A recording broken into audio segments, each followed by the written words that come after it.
English speaking podcast. Okay, so, you guys have sent in some really interesting stuff lately. Yeah. Like a ton of material. Yeah. Really focused on like the whole science of confidence thing. Yeah. And we want to try to get to the bottom of this, really extract the core insights from all that stuff and Yeah, absolutely. really give you guys the most useful takeaways, the things you can really use Psychical stuff, right? to kind of, amp up your own self-belief. Right. We're going way beyond just think positive. Yeah, right. This article really digs into the actual these psychological and neurological mechanisms that actually create confidence. Right. It's really about understanding how this stuff works. Like the nuts and bolts of, believing in yourself. So right off the bat, the article gives us a really solid, foundation. Forget the image of some puffed up braggy. Yeah. Person. Totally. Not what we're talking. True confidence Yeah. is they define it Yeah. is this realistic trust in your own abilities. Absolutely. Your resilience and your, inherent worth. Yeah. And they make this really interesting distinction Okay. between self-confidence, which is that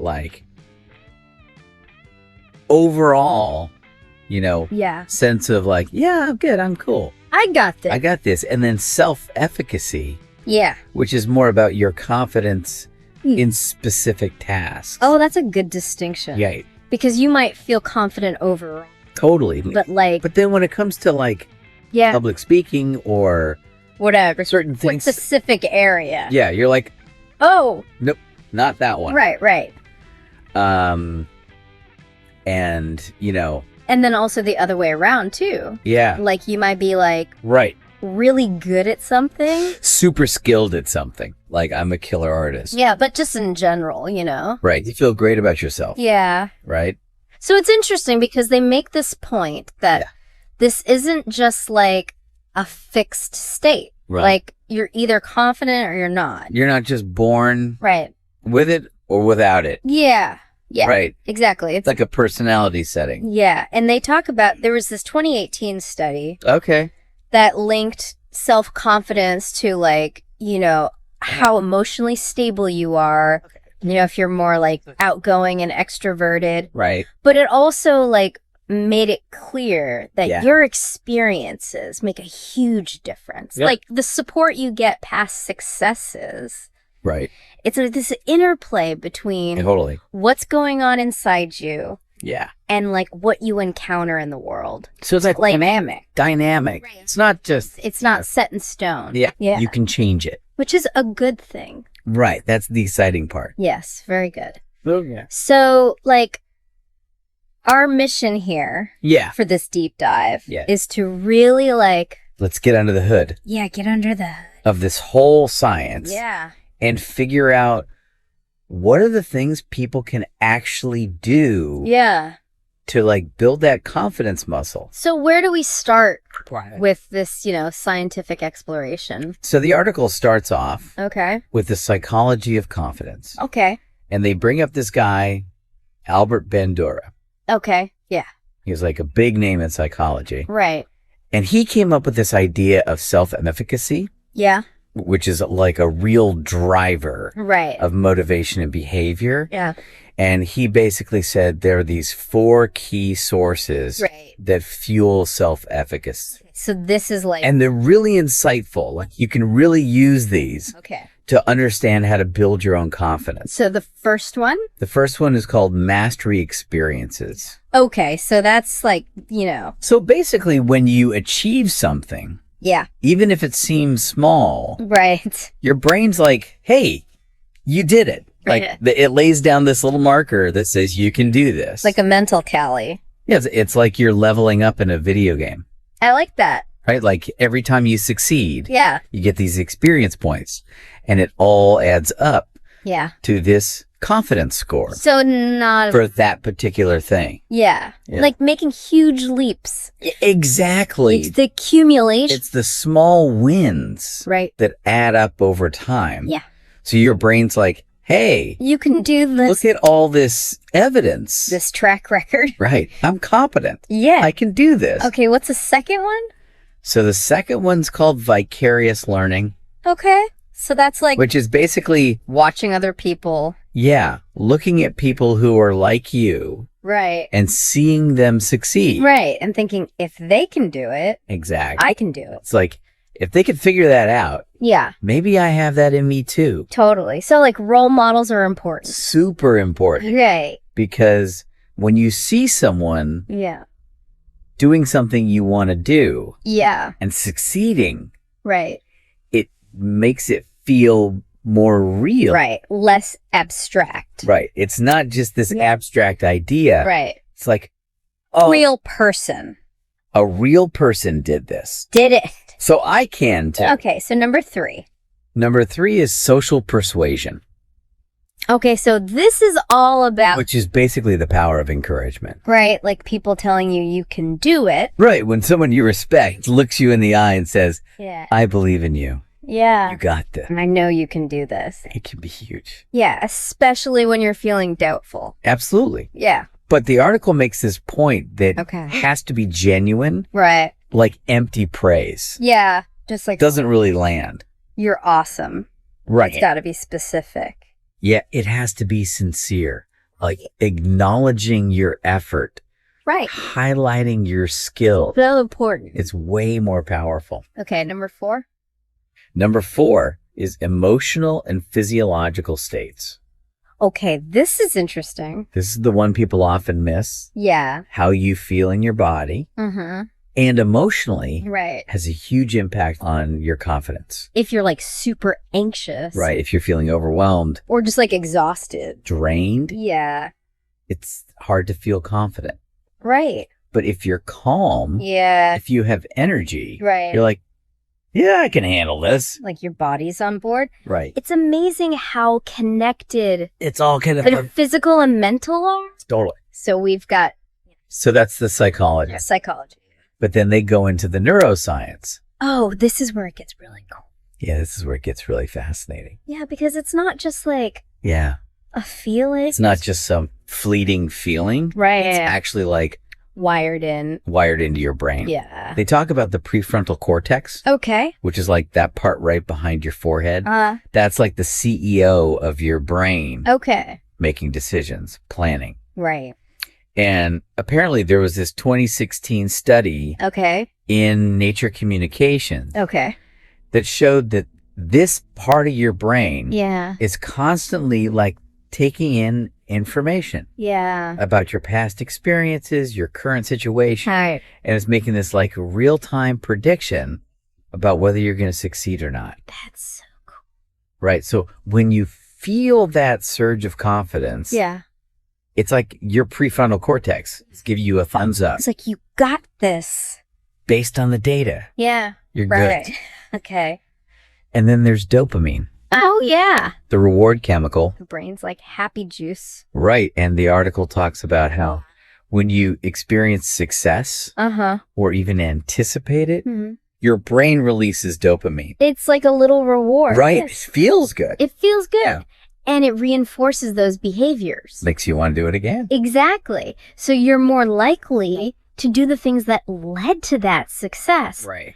And there was this 2020 study that actually showed that people who have higher baseline levels of dopamine report feeling more confident. Oh, wow. So it's like there might even be interesting a biological predisposition to confidence. So like, you know. But the key takeaway here is those moments of success trigger that dopamine. Right. And build confidence. So even like small goals. Absolutely. Yeah. Like intentionally setting small achievable goals and hitting them triggers that reward system. That's awesome. Right. Okay, so now for like the flip side. Right. So then there's the amygdala.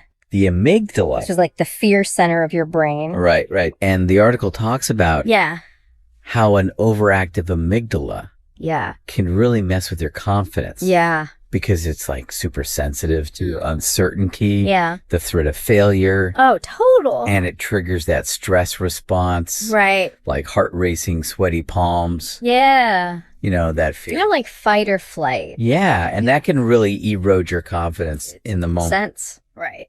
But the cool thing is, the brain can change. The brain is plastic. Yeah. It can rewire itself. Yeah. And this is called neuroplasticity. Right. So even if your amygdala is like super sensitive, you can train it to chill out. Over time. And it's like through practice. Yeah, like learning a new skill. Right. The more you do it, the stronger those pathways become. The more confident you become. Exactly. Okay, cool. And then they bring in hormones. Okay. Which adds another layer to this whole biology of confidence thing. Okay. They talk about testosterone and how it's linked to assertiveness. Right. And go do this. Yeah. Acting confident. Yeah. Can actually increase testosterone. Like a feedback loop. Yeah, it's like this positive feedback loop. That's wild.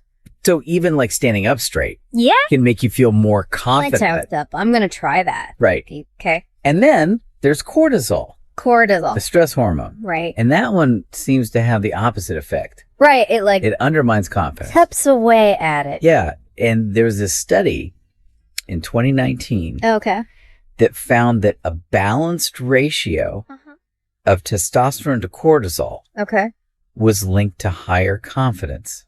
Interesting. So it's this whole dance between brain activity and hormones. It's all connected. So it's not just an abstract thing. It's not just in your head. Right. It's like a real biological thing. Yeah. So cool. Okay, but then the article shifts gears. Yeah. And it looks at like why some people struggle with confidence. Even though we all have these mechanisms. Exactly. So they talk about this idea of the confidence gap. Okay. The confidence gap. And they go into all these factors that can contribute to it. Like what? So one of the biggest ones is childhood. Oh, yeah. Early experiences. Totally. Like the kind of feedback you got growing up can have a huge impact. Yeah. They talk about praise. Yeah. And how important it is to praise effort. Right. And the process of learning. You worked really hard on that. Exactly. Exactly. Not you're so smart. Right. Because when you praise effort, you're teaching kids that their abilities can grow, that they can get better. It's like that growth mindset stuff. Right. Exactly. Like Carol Dweck's work. Right. But when you criticize too much, or you don't give enough positive reinforcement, it can create self-doubt. That can like linger. That can last for years. Yeah. Right. So that distinction between praising effort versus praising like innate talent is so important. Yeah. Because when you acknowledge hard work, you're teaching them that they can develop their skills. Right. But when you just praise talent, it creates this fear of failure. Right. Because if they make a mistake, it means they're not talented anymore. Right. Right. So scary. Yeah. Okay. They also talk about societal factors. Right. Like gender and culture. So there's this article in 2014 that showed that women on average tend to underestimate their abilities compared to men. Yeah. And it's not that they're not capable. Right. It's more about societal expectations and biases. Yeah. Yeah. And then there's culture. Like some cultures value humility more than like overt confidence. Right. You're not supposed to brag. You're not supposed to stand out. Yeah. So it's like. So it's not just you. Right. It's also the world around you. Totally. That shapes your confidence. Makes sense. Okay. What else? They also talk about perfectionism. Perfectionism. Yeah. Like this drive to be flawless can actually backfire. Right. Because you're so afraid of making a mistake that you don't even try. You're paralyzed. Right. And there was a study in 2021 that linked perfectionism to lower self-confidence. That makes Right. Because if your standards are impossibly high, you're always going to feel like you're failing. Right. Right? So you never get that. You never feel good enough. That boost. Right. Okay. And then, of course, there's imposter syndrome. Imposter syndrome. Yeah. Everyone's favorite. Right. Feeling like a fraud. Even though you have all this evidence. You've achieved things that you're actually good. Right. Right? It's like your brain can't accept it. It's crazy. It was first identified in 1978. Oh, wow. And it affects so many people. Yeah, even super successful people. Really successful people. Right? It's like they can't internalize their success. Wow. It's really powerful. Yeah, it shows how strong our inner narratives are. Right. Okay, so we've talked about the psychology, the neuroscience, the biology, the reasons people struggle. Yeah. Now what can we actually do about it?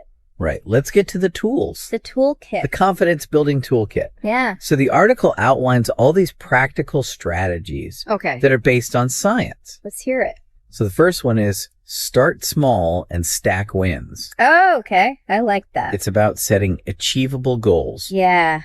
Even if they seem tiny. Right. Because each small win gives you a little confidence boost. Right. And it starts to rewire your brain. Right. To expect more success. It's like building momentum.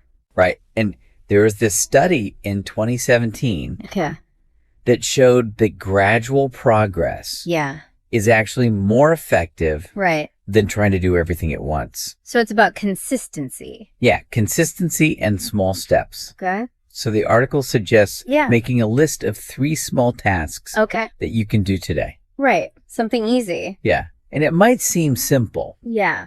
But just the act of completing something and acknowledging it can really shift your mindset. Yeah. So think about something you've been wanting to do. Yeah. What's one tiny step you can take today right now to get started? Okay. Love it. All right. Number 2, reframe failure. Okay. So this is about changing how you think about setbacks. Right. Instead of seeing them as proof that you're not good enough, you see them as learning opportunities. Like, hey, what can I learn from this? Yeah. They mention Amy Cuddy's work here. Okay. And there's a study in 2022 that showed that this kind of reframing can reduce self-criticism and make you more resilient. It's like turning a negative into a positive. Exactly. Okay. So the article suggests after a setback, write down one lesson you learned. Okay. And one step you can take forward. I like that. It keeps you moving. Yeah. In a positive direction. Okay, what's next? Number 3, harness your body. Okay. So this is about Amy Cuddy's power posing. Power posing. Yeah. Okay. The idea is that adopting these expansive postures, like standing tall, hands on your hips, can influence your hormone levels.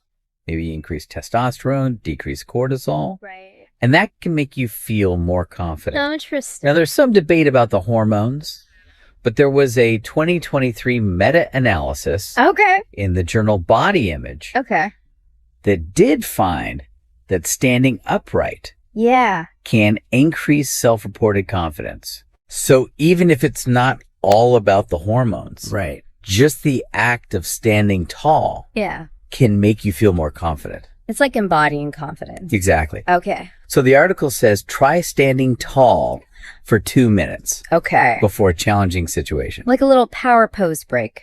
Exactly. Okay. I like it. All right. Number 4, visualize success. Visualize success. Yeah. Okay. So this is about mental rehearsal. Like picturing yourself succeeding. Right. And the idea is that when you do that, you're actually activating the same neural pathways in your brain as if you were actually doing it. And there was a 2018 study in Frontiers in Psychology that showed that this kind of mental practice can increase self-efficacy. So it's like a mental workout. For confidence. Right. So how do we do it? So the article says, take 5 minutes. Okay. And really visualize yourself succeeding. Like really see it. Yeah. All the detail. Yeah. The sights, the sounds, the emotion. Create that mental movie. Awesome. All right. Number 5, curate your circle. Curate your circle. Okay. So this is about surrounding yourself with supportive people. People who believe in you. Right. People who lift you up. Right. And there was a 2020 study in Social Psychology Quarterly that showed that getting positive feedback from your peers can boost your confidence. Right. So it's about who you spend your time with. Yeah. The article suggests reaching out to someone who believes in you and asking for their perspective. That's a good idea. Right. It's about getting that external validation from someone you trust. Okay. Love it. Okay. Number 6, tame the inner critic. Oh, the inner critic. Yeah. We all have that voice. Yes. That's always telling us we're not good enough. Right. So the article talks about CBT. CBT. Cognitive behavioral therapy. Okay. And how it can help you. Yeah. Identify and challenge those negative thoughts. Right. And there was a 2019 study that showed that questioning those thoughts with evidence can build confidence. So it's like fighting back. Exactly. Fact. Right. Okay. So the article suggests making a list of 3 things you've accomplished recently to remind yourself of your successes. Like a little evidence locker. Exactly. Okay, number 7. Number 7, act as if. Act as if. Yeah. Okay. This is a really interesting one. Okay. It's about behaving confidently, even if you don't feel it. Right. And the idea is that it can actually change how you see yourself. So like fake it till you make it? Kind of, but there's science behind it. Okay. There's a 2021 study that showed that acting assertively, like speaking clearly and directly, can increase your own perception of your competence. So like you trick your brain? In a way, into being more confident. Yeah. Okay. I like it. So the article suggests focusing on projecting confidence in your next interaction. Like a meeting or something. Yeah, or even just like a conversation with a friend. Okay, cool.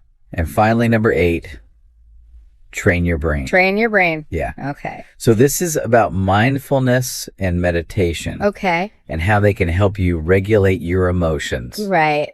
Especially that amygdala. The fear center. Right. And there was a 2023 study that linked mindfulness to increased confidence. So it's about creating a sense of calm. Yeah. And being more aware of your thoughts and feelings. Right. So you don't get swept away by them. Exactly. Okay. So the article suggests trying a 10-minute guided meditation every day. That's doable.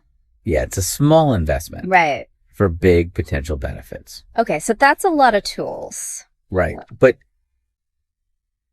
the article doesn't stop there. Okay. It goes on to talk about how confidence shows up in the real world. Okay. Like in your work, your relationships, your health. All right. So you guys have sent in a ton of articles this week. And honestly, they've all got me thinking. Yeah. Really thinking about, all this time we spend online on social media. Yeah. Are we like actually getting smarter because of it? Or is it like secretly making us all a bit, a bit dumber? It's the big question, isn't it? It is. I mean, we've got articles here making a case for both sides, looking at how we get information these days, how we learn, even like how our brains are literally wired. Yeah, all of that's in play here. So today we're going to dig into all of this. We're going to pull out the really important stuff from these articles and hopefully, help you guys understand this whole social media thing a little bit better. Absolutely. I mean, the sources you sent, they paint a pretty fascinating picture. They go deep into how social media is shaping how we think, how we learn, even, like you said, the way our brains function. There are no easy answers here. But by taking a good look at all these different angles, I think we can get a much clearer picture. So, let's jump in. Yeah, let's do it. Okay, so first up, let's tackle the arguments saying social media could actually be making us smarter. One of the biggest points that keeps popping up in these articles is this idea of access to information. Like, think about it. Twitter, Facebook, even Reddit, they're constantly throwing news at us, research findings, all sorts of educational stuff, and it's all happening in real time. Right. It's a completely different world from how things used to be, you know, waiting for the newspaper or the evening news. Oh, absolutely. It's like night and day.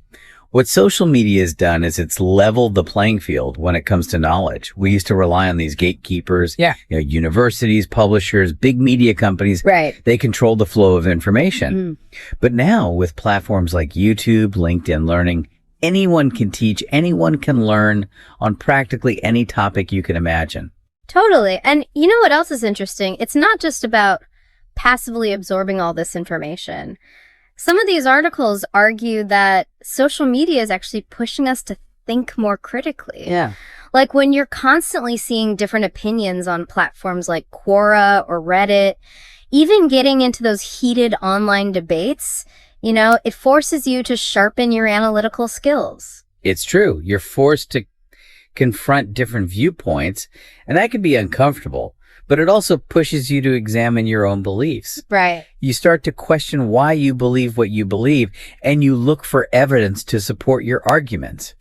That constant back and forth, that intellectual friction can really strengthen your critical thinking muscles. And we can't forget about citizen journalism and social movements. Oh, absolutely. Yeah. Social media has given a voice to people who were often silenced in the past. It's allowed them to challenge official narratives, hold powerful institutions accountable. Yeah. It's forced us to think more critically about the information we're consuming, to question who's telling the story and why. Another point that articles bring up that I thought was really fascinating is this idea that social media might actually be improving our communication skills. Now, I know that might sound kind of counterintuitive, right? Yeah. Given how short and sometimes kind of superficial online interactions can be. Right. But think about it. On apps like WhatsApp, Discord, even when you're blogging on Medium or Substack, you're constantly writing, trying to express your thoughts clearly and concisely. That's a great point. It's like a constant writing workshop. You're getting feedback. Yeah. You're refining your arguments. You're learning how to connect with your audience. And those character limits on some platforms, they actually force you to be more creative with your language. Yeah. Think carefully about every word you choose. It's a different kind of literacy, but it's definitely valuable in today's world. Absolutely. Okay, and finally, on the social media makes you smarter side of things, the articles point to it being a powerful tool for learning. I mean, we've got educational influencers with huge followings. Yeah. Institutions like Coursera, ADX, Khan Academy, offering incredible free resources online. And the way teachers and students are connecting in virtual spaces, it's opening up all these new possibilities for education. It's really incredible. Social media has made education more accessible than ever before. You can learn from experts all over the world, connect with other learners, and get personalized feedback. And the best part is, a lot of these resources are completely free. It's pretty amazing. Okay, so we've talked about the potential benefits of social media, but now we got to flip the script and look at the arguments suggesting it might actually be making us less intelligent. Right. And honestly, some of this stuff is a bit worrying when you start thinking about your own habits. So the first big point is this idea of shortened attention spans. The sources are basically saying that this constant stream of notifications, these bite-sized videos and posts, all this instant gratification, it's actually rewiring our brains, making it harder for us to focus, to do deep reading, to really engage with complex ideas. And a lot of the articles bring up Nicholas Carr's book, The Shallows, where he argues that the internet is actually changing the way we think. It's a pretty sobering thought, isn't it? It is. The design of these platforms, the way they're constantly feeding us new information, it's like a dopamine slot machine. And it's training our brains to crave novelty and quick hits of satisfaction. But, you know, deep thinking, critical analysis, those things require sustained attention. And that's something we seem to be losing. Yeah, think about it. Have you ever tried to read a long article or a book after spending an hour scrolling through your social media feed? Right. It's hard, right? It is. You feel that pull to check your phone, to get that next hit of stimulation. It's a real challenge. And then there's the whole issue of misinformation and fake news, which honestly feels like a bigger and bigger problem every day. It's a huge problem. And the algorithms on these platforms, well, they're often designed to promote engagement, not accuracy. So sensationalized content, even if it's totally false, it gets more clicks, more shares, and it spreads like wildfire. Exactly. And now we've got deep fakes and AI-generated content, which makes it even harder to tell what's real and what's not. Yeah, it's getting tougher and tougher, even for people who are really media savvy. And the scary thing is, once misinformation takes hold, it can be incredibly difficult to correct. It really can. Another thing the articles touch on, which I think is really important, is the potential decline in face-to-face communication skills. You know, if we're spending so much time interacting online, are we losing some of those subtle cues that are so crucial in real-life conversations? Right, like body language, tone of voice, all those nonverbal signals that tell us so much about what someone's really thinking or feeling. Exactly. Social media allows us to connect with people all over the world, which is amazing. But it's important to remember that it can't fully replace those rich face-to-face interactions where we can truly connect on a deeper level. And then finally, there's the whole issue of echo chambers and polarization, which, let's be honest, is something we've probably all experienced online. The way these algorithms work, they tend to feed us content that aligns with our existing beliefs. Right, they create these filter bubbles where we're only exposed to information that reinforces what we already think. And that can lead to confirmation bias, where we become even more entrenched in our own perspectives and less open to different viewpoints. Yeah, and that's not good for anyone. It's not. It makes it harder to have productive conversations, to find common ground, to understand where other people are coming from.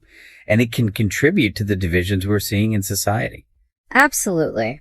So we've talked about the potential benefits and risks of social media, but the articles also delve into some of the underlying mechanisms at play here, you know, the ways these platforms are affecting us on a psychological and neurological level. And honestly, it's kind of scary. It seems like they're designed to be addictive. It's true. The use of variable rewards, you know, those unpredictable likes and notifications, it triggers those dopamine pathways in our brains, and that keeps us coming back for more. It's the same kind of mechanism that drives gambling addiction. Yeah, I never thought about it that way, but it makes sense. And it can lead to some pretty unhealthy behaviors, you know, compulsive scrolling, difficulty focusing on other tasks, even feelings of anxiety and depression, especially for younger users who are even more susceptible to these kinds of things. It's definitely something to be aware of. And then, bringing it all back to education, the articles acknowledge that social media has changed how learning happens, especially for younger generations. You've got platforms like YouTube and TikTok where you can find all sorts of educational content. But the problem is, how do you know what's credible? Right. It's this wild west of information, and it can be really tough to separate fact from fiction. That's why digital literacy is so important. Yeah. We need to teach young people, and honestly, all of us, how to evaluate sources, how to think critically about the information they're consuming, how to spot misinformation. Otherwise, they're just going to get swept away in this tide of unreliable content. So it seems like the big takeaway here is that social media's impact on our intelligence is really complicated. It's not a simple case of making us smarter or dumber. It's both. And the outcome really depends on how we use these platforms. I think that's a great summary. You know, social media has this incredible potential to connect us, to educate us, to empower us. But it also has the potential to distract us, to mislead us, to even harm us. So what can we do about it? Well, the articles offer some really practical advice. First, be mindful of your consumption habits. You know, pay attention to how much time you're spending on social media, what kind of content you're engaging with, and how it makes you feel. Absolutely. And be a critical consumer of information. Fact check everything before you share it, especially if it seems too good to be true or if it confirms your existing biases. Yeah. And engage in meaningful conversations. Seek out different viewpoints, challenge your own assumptions, and really try to understand where other people are coming from. I love that. And don't forget to take breaks. Limit your screen time, give your brain a chance to rest and recharge, and make sure you're getting enough face-to-face interaction in the real world. Right. And finally, diversify your content sources. Don't just rely on your social media feeds for information. Read books, listen to podcasts, seek out different perspectives, and challenge those filter bubbles that the algorithms are trying to create. I think that's a great place to leave it. It's up to each of us to make sure that social media is a force for good in our lives. It really is. So here's a final question for you to think about. As you go back to your probably your social media feeds, what can you do to make sure your online experience is enriching you, not diminishing you? It's a question worth pondering. It is. It really is. Okay, everyone. You know that feeling, don't you? That moment when, like, whatever you're working towards, that big career goal, that personal project that, once got you so fired up. Yeah. Even just getting through a day that feels like wading through mud suddenly just seems impossible. And that voice in your head starts whispering about just stopping. Oh, yeah. We've all been there. Absolutely. We all have. And, that's exactly what we're going to be digging into today. Okay. So forget those like rah-rah pep talks. Yeah. We're not about that. We've actually gone through all the material you showed. Yeah. Let's just call it your pasted text for Perfect. To really understand what's actually going on. When they get up and go, just gets up and goes. It really does. More importantly, we want to give you some real solid strategies, like a real toolkit to find that spark again. Exactly. Because motivation, it's not a bonfire, is it? Yeah. It's not just this endless burning fire. It flickers. It flickers. Yeah, sometimes it's blazing. Other times it's just embers. So in this deep dive, our goal is to give you those insights to fan those embers back into a flame. That's right. And we're going to do that when you need it most. Yes. So why does this happen? Well, so I think we need to unpack why that initial burst of energy that we get often fades. Okay. And your sources actually touch on this. When we begin something new, there's this rush of dopamine in the brain. Yeah. Right? And this is this neurochemical that makes us feel good, excited, optimistic. Right. Think about that buzz that you get at the very start of like a new project. Yeah, that initial thrill. Right. But that doesn't last, does it? Well, like any really intense feeling that dopamine surge isn't sustainable over the long term. It's not. As soon as that novelty kind of wears off, as soon as we hit like a snag challenge, that chemical high dips and what felt exciting now feels like effort. Yeah, like a drag. Yeah, just a bit of a drag. Yeah. And then, think about the impact of setbacks as well. Okay. Like a rejection, a failure, just the sense that you're not making any headway. One of your sources actually brought up this concept of learned helplessness. Okay. Which is essentially if we experience these repeated failures, we start to think, well, actually, our efforts don't matter. Right. So why bother trying? Yeah, it can feel pointless, can't it? It can feel pointless, and it's a very powerful demotivator. It really is. And then you've got the everyday stuff as well, haven't you? Oh, yeah. You've got deadlines, you've got money worries. Absolutely. You might even have people in your life who are not exactly supporting you. Yeah, exactly. Like, shall we say they're not fueling our fire? Yeah. Yeah. And all of that can really amplify that urge to just quit. Absolutely. I mean, time constraints, financial strain, not having a support system. Yeah. These are big drains on our motivation. They really are. It's amazing what people manage to do, even with all of that stuff going on. Yeah. But here's the thing, and this is really key from your materials. Mm-hmm. Motivation isn't just some random emotion that shows up or doesn't. Okay. It's more like a muscle. It's a skill that can be developed and strengthened by understanding what drains it and what fuels it. Okay, so we're clearer now on why we feel demotivated. Mm-hmm. But how do we put the brakes on? Yeah. How do we climb back up that hill? Yeah. So the first tool that I'm seeing here in your motivation toolkit Yes. is to re-examine your why. Pre-examine and reframe. Okay. Because this is really your anchor, your foundation. Mm-hmm. The reason that you started doing this in the first place. Okay. And when those inevitable tough times hit, this is what keeps you connected to your goal. But it's not enough just to have a... Why is it? No. It's not enough just to have this vague idea. You've got to like really... You need to revisit it. Revisit it, yeah, and be specific about it. Exactly. And your materials really stress the power of getting very specific. They even gave a great example, actually. Full on. Of shifting from, I want to lose weight, which is quite a general thing. It is very general. To, I want to lose weight so I can play with my kids in the park without getting winded. Oh, wow. So it's connecting it. Yeah.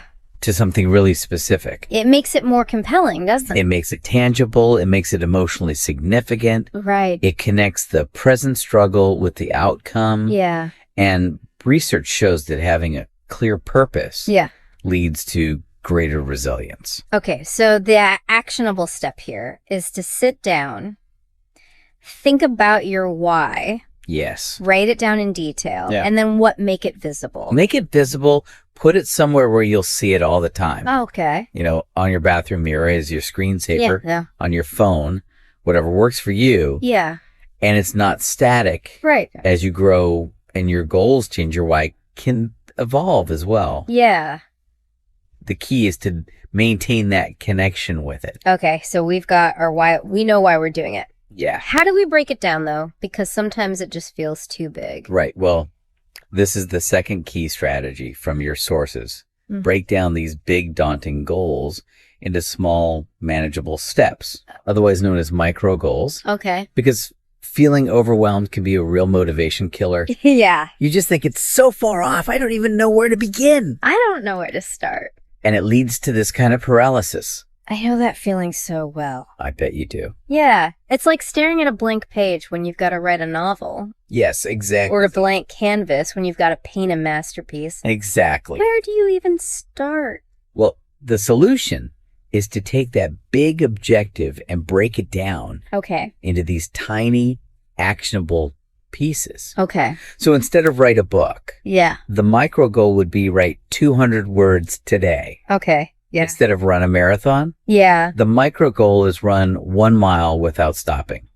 I can do that. Exactly. And they're tangible. They're achievable in the short term. And you get those small wins, don't you? Yes, you do. You get these small wins. And each time you accomplish one, it gives you that little boost of dopamine. Yes, exactly. They're like positive reinforcement. Yeah. And your sources talk about acknowledging and celebrating those wins. Okay.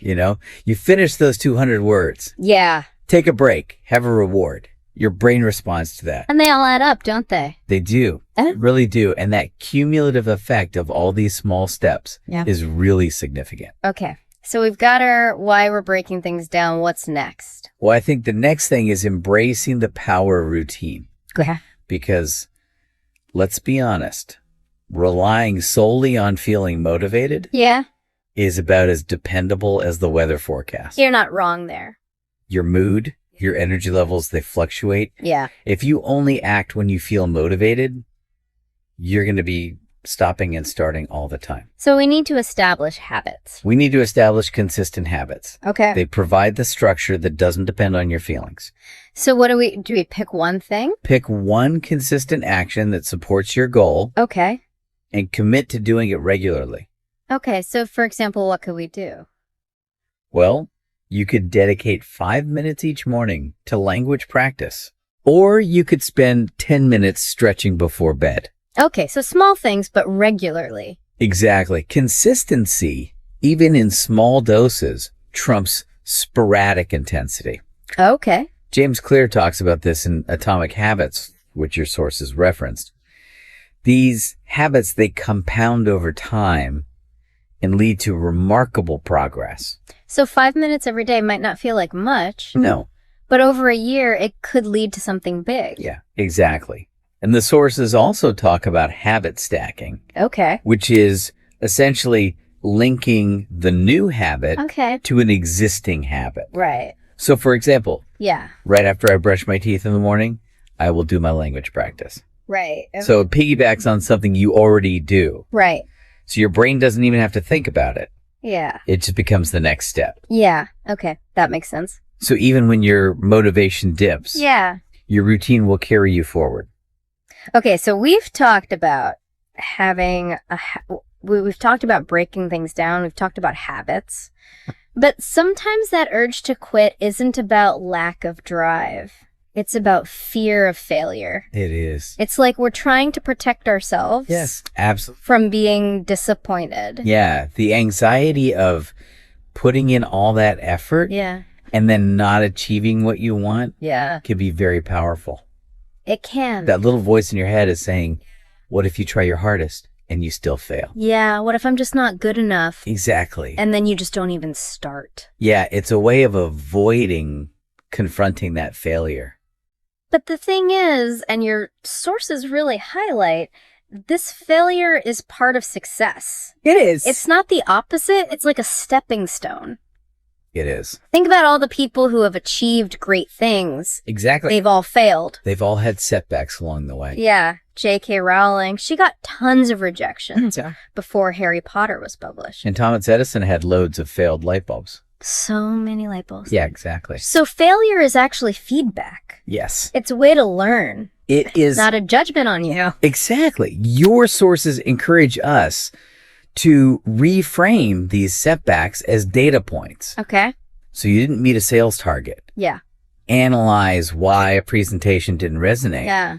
Get some constructive criticism. Right. When you view failure as a teacher, it takes away its power. It does. And also, what's the regret gonna be? Yeah. If I quit now because I'm scared of failing, I might regret that later. Right. What if I had just kept going? Exactly. So sometimes that fear of not even trying is bigger than the fear of failure. Absolutely. And that leads us to this fifth strategy. Right. Which is the importance of who you surround yourself with. Oh, yeah. Your people. Yeah. Your people. We're social beings. We're influenced by our environment and the people we spend time with.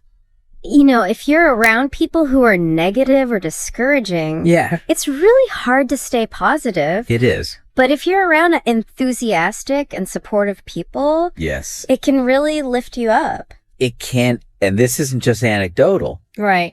Your sources actually reference the Framingham Heart Study. Okay. Which remarkably demonstrated that things like happiness and even motivation can spread through social networks. Oh, wow. So it's like contagious positive energy. So we need to really think about who we're spending time with. Yeah. Take stock of your social circle. Yeah. Who encourages you. Yeah. Who celebrates your progress. Yeah. And who is critical or discouraging. Yeah. And you don't have to cut people off. Right. But prioritize your time. Yeah. With good people. Okay. And what about finding people who are working towards similar goals? Yes. Find your tribe. Yeah. You know, online forums, local clubs, workshops. Connect with people who have similar aspirations. It's really good to not feel alone, isn't it? Yeah. You get that camaraderie. Yeah. You can share your experiences and learn from each other. Yeah. You're less likely to feel isolated. Okay. So that's the people we surround ourselves with. What about the voice in our head? Ah, yes, the inner critic. Yeah, because often that's the biggest barrier, isn't it? It can be. It's not even external, it's internal. Yes, that internal voice can be very powerful. Yeah. And it can be a source of so much negativity. Yeah, and especially when you're already feeling demotivated. Yeah. It's like it just gets louder and it makes you doubt yourself. Yeah. It criticizes you and it just tells you to quit. It says give up. So how do we quiet that voice? Well, the first step is to become aware of it. Okay. Notice that you're doing it. Okay. And your sources say, don't try and suppress it. Right. Because that can backfire. It can. But notice the thoughts without judging them. Okay. Just observe them. Right. Like clouds passing in the sky. Okay. Then you need to challenge them. Right. If it says you're going to fail, counter it with something more positive. Like, I've got this. Yeah, I've done this before. I can learn from my mistake. I can improve. Okay, so I'm consciously reframing it. Yes, and your sources also talk about third-person self-talk. Okay. Which is really interesting. What's that? Well, instead of saying to yourself, I can do this. Yeah. Try saying, you've got this. Oh, right. You've got this. Yeah. Research by psychologist Ethan Kross suggests that this creates a psychological distance which reduces stress and actually boosts your resolve. So it's like you're giving yourself advice. Exactly. It's like getting advice from yourself, but from a more objective place. Okay. I like that. Okay. So we've talked about reframing our thoughts. Yeah.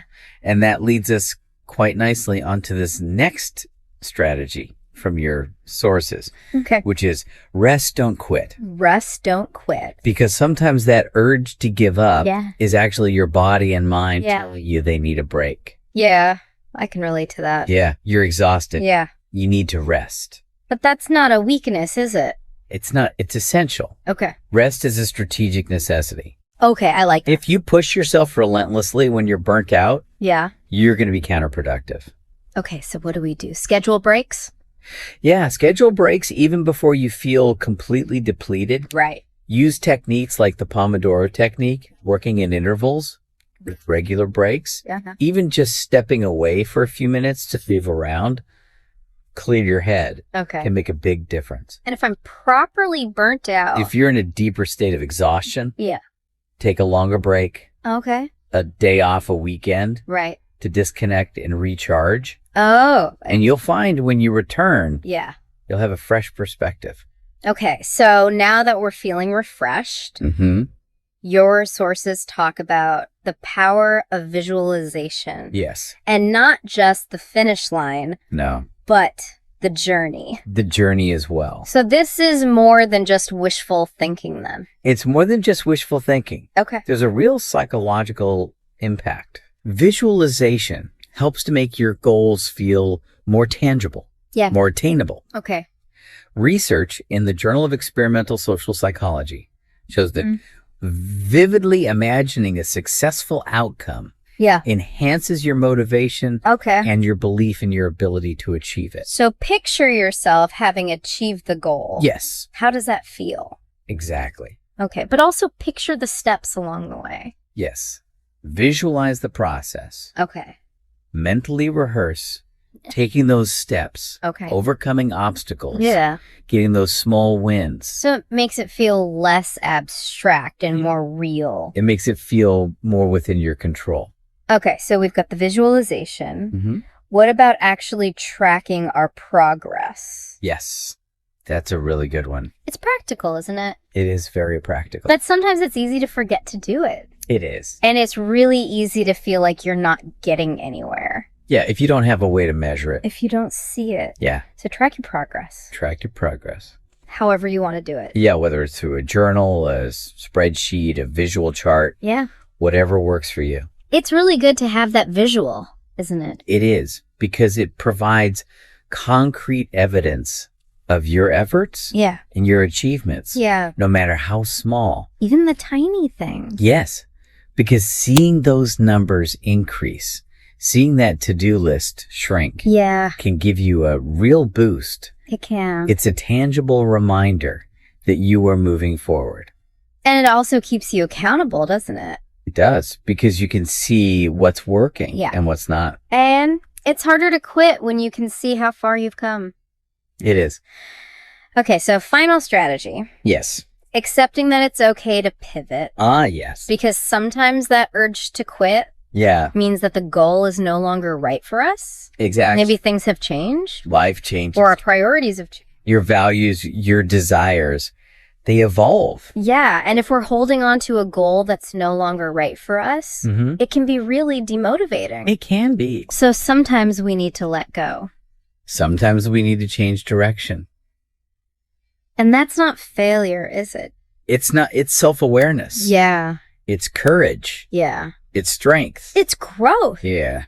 So it's not giving up. No. It's having the wisdom to know when something's not right anymore and the courage to redirect our energy. Exactly. So if you're in a job that is making you unhappy, it's okay to leave. It is. Or if you've had a passion for something for years, but it's not there anymore.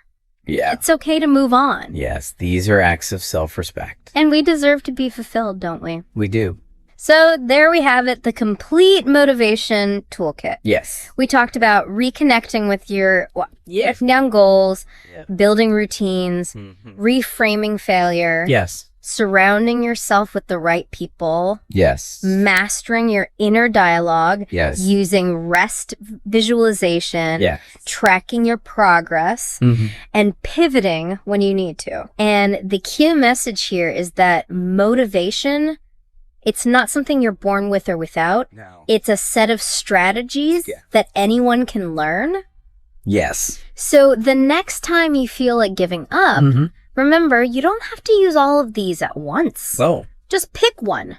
Pick one that resonates with you in that moment. And give it a go. Yeah. And often just taking that first step forward is enough to reignite that spark. Exactly. And motivation often follows action. It does. We don't have to wait to feel motivated to start. You don't. We just need to start. And you will start to feel more motivated. And think about the benefits of pushing through. You build resilience. Yeah. You cultivate grit. Yes. And you develop confidence. Confidence in your ability to achieve your goals. So think about people who you really admire, who've achieved great things. Their journey wasn't always easy, was it?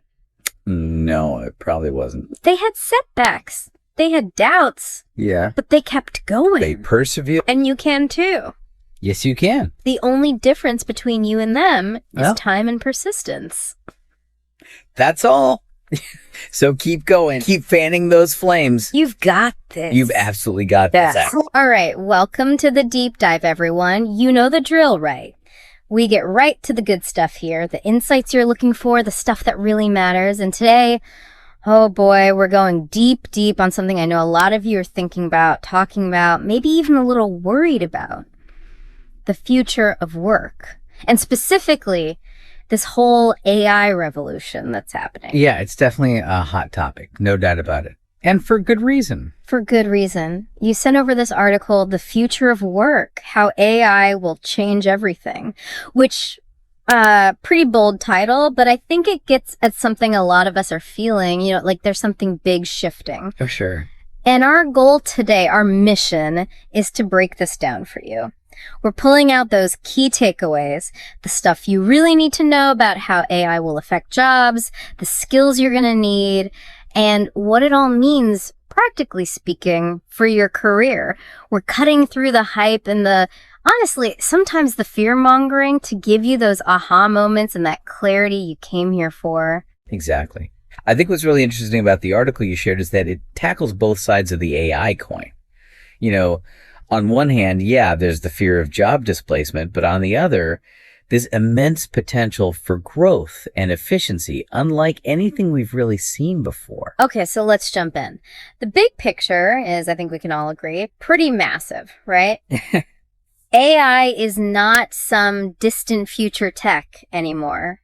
It's now.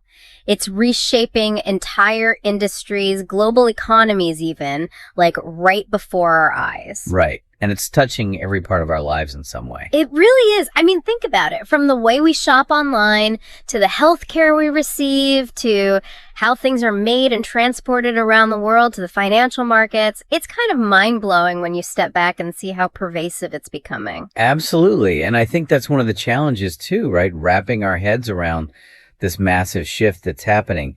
That's why I appreciate this article, because it gives us a framework to understand what's going on. Exactly. So let's get specific. How is AI actually changing things on the ground? Okay, well, let's start with industries where we're already seeing some really tangible impacts. Manufacturing is a prime example, right? Robots and AI-powered systems are making production lines much more efficient. You know, reducing human error and, you know, even predicting when a machine might break down before it happens. It's like a whole new level of efficiency. Exactly. And the article calls these smart factories. It's a pretty good way to describe it. You know, they're using machine learning, basically AI that learns from data, to optimize the entire production process. For example, predictive maintenance.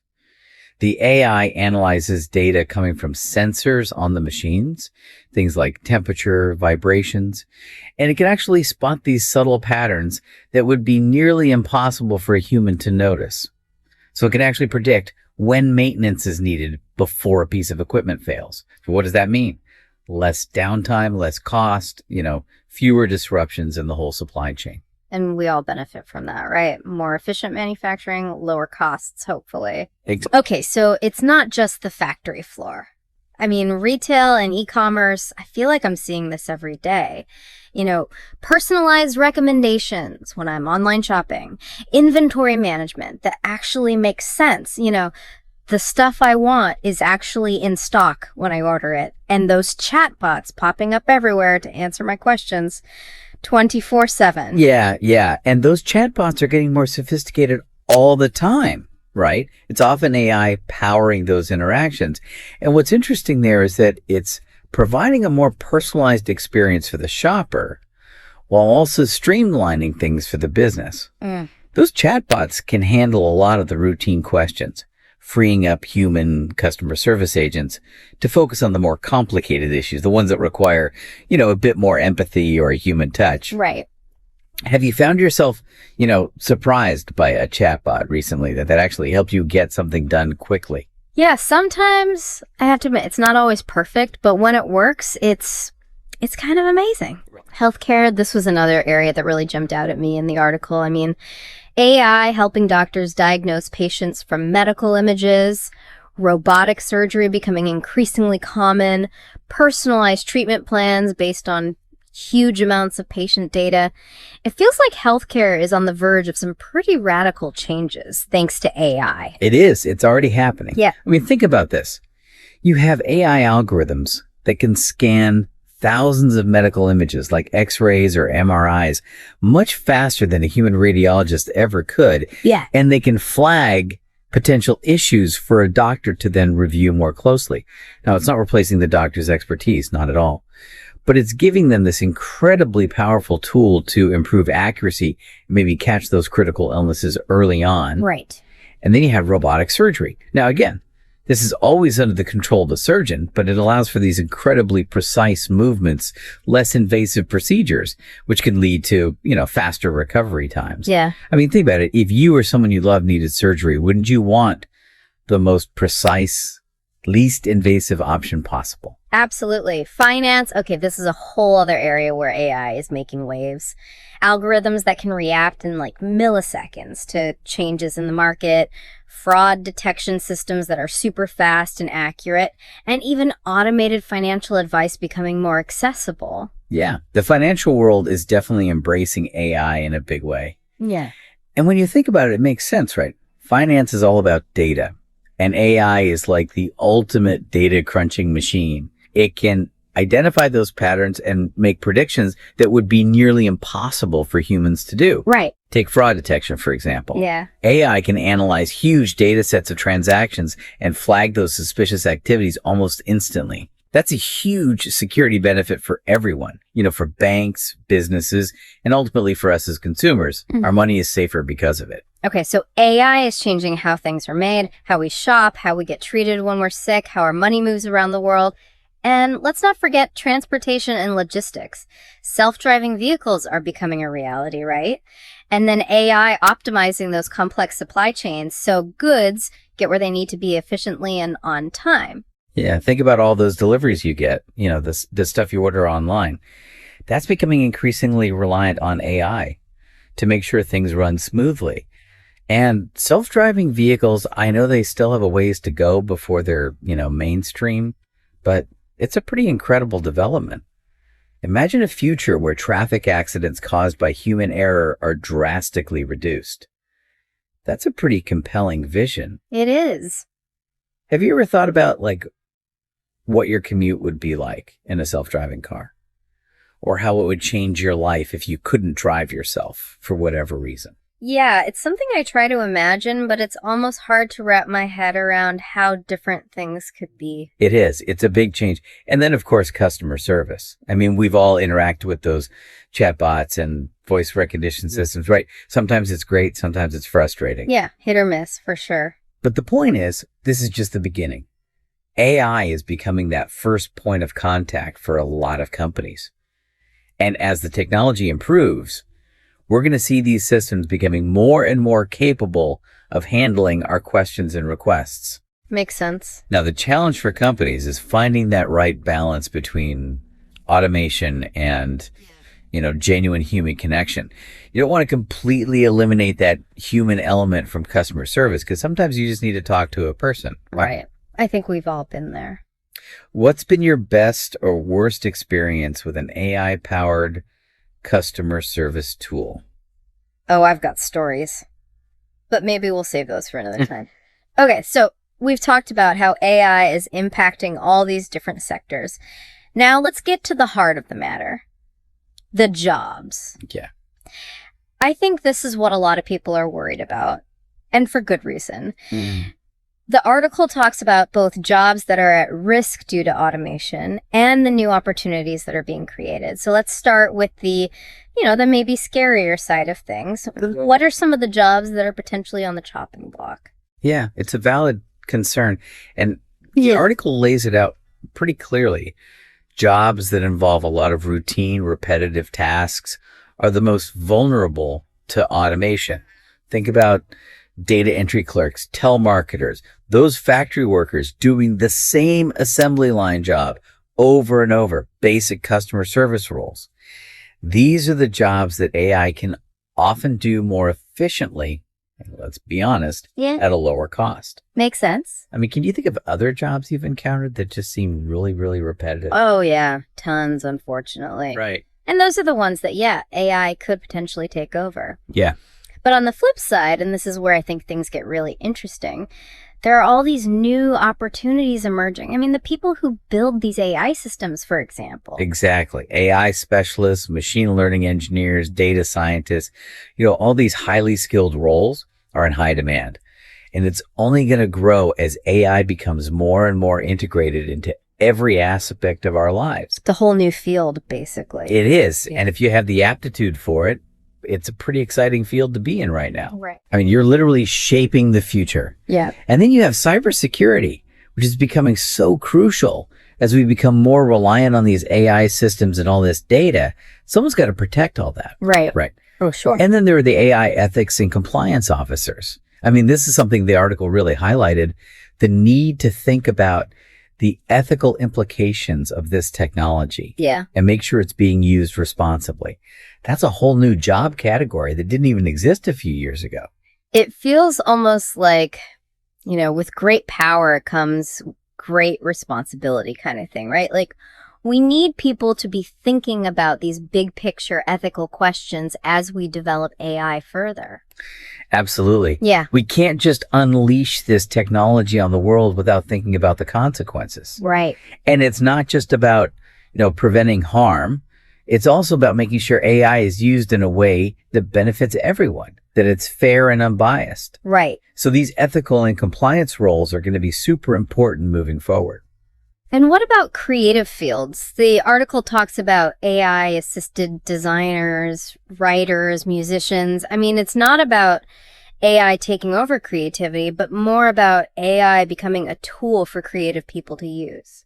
Yeah, that's the interesting part. AI can actually help us to be more creative, Yeah. Generate ideas, explore different possibilities, kind of push the boundaries of what we thought was possible. Have you ever played around with any of these AI tools for creative stuff? I have, actually. I was skeptical at first, but I have to admit, it's pretty amazing what some of these tools can do. It's not about replacing human creativity, but about augmenting it, giving us new ways to express ourselves. Right. And it's not just for professionals either. I mean, anyone can experiment with these tools. There are some really fun and accessible ones out there. So it's not all doom and gloom, right? Even though some jobs will be lost, there are new ones being created, and even existing jobs are being transformed in interesting ways. But the key takeaway here, it seems to me, is that we need to be adaptable. We need to be willing to learn new skills and embrace these changes. Absolutely. The one constant in the future of work is going to be change. And those who are adaptable, who are lifelong learners, those are the people who are going to thrive, right? So let's talk about this idea of AI augmented work. Because it's not just about AI replacing us, right? It's about AI becoming this powerful tool that we can use to do our jobs better, to be more efficient, to be more creative. Right. And the article has some great examples of this, like doctors using AI to analyze complex medical images. Yeah.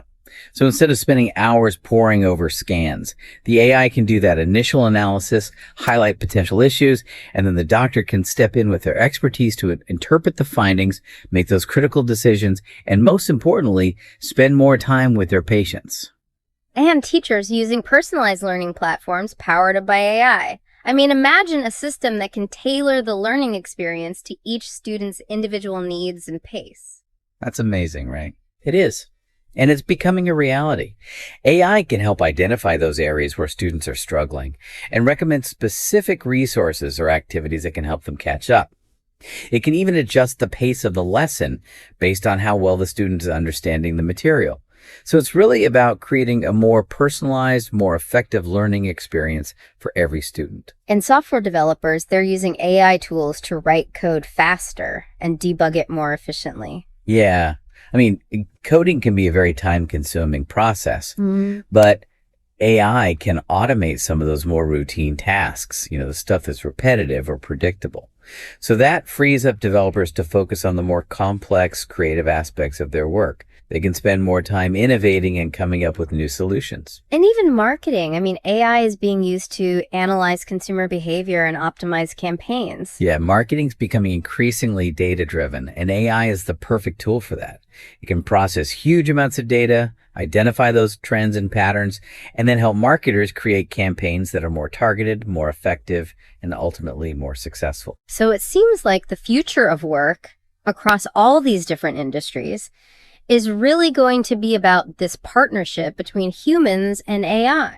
Right. It's not about one replacing the other. It's about finding that sweet spot where they work together, each contributing their unique strengths. So how do we prepare for this? I mean, it all sounds really exciting, but also a little daunting. Well, the article really stresses the importance of workforce adaptation and reskilling. Right. So for you, the listener, thinking about your own career, this is where the rubber meets the road.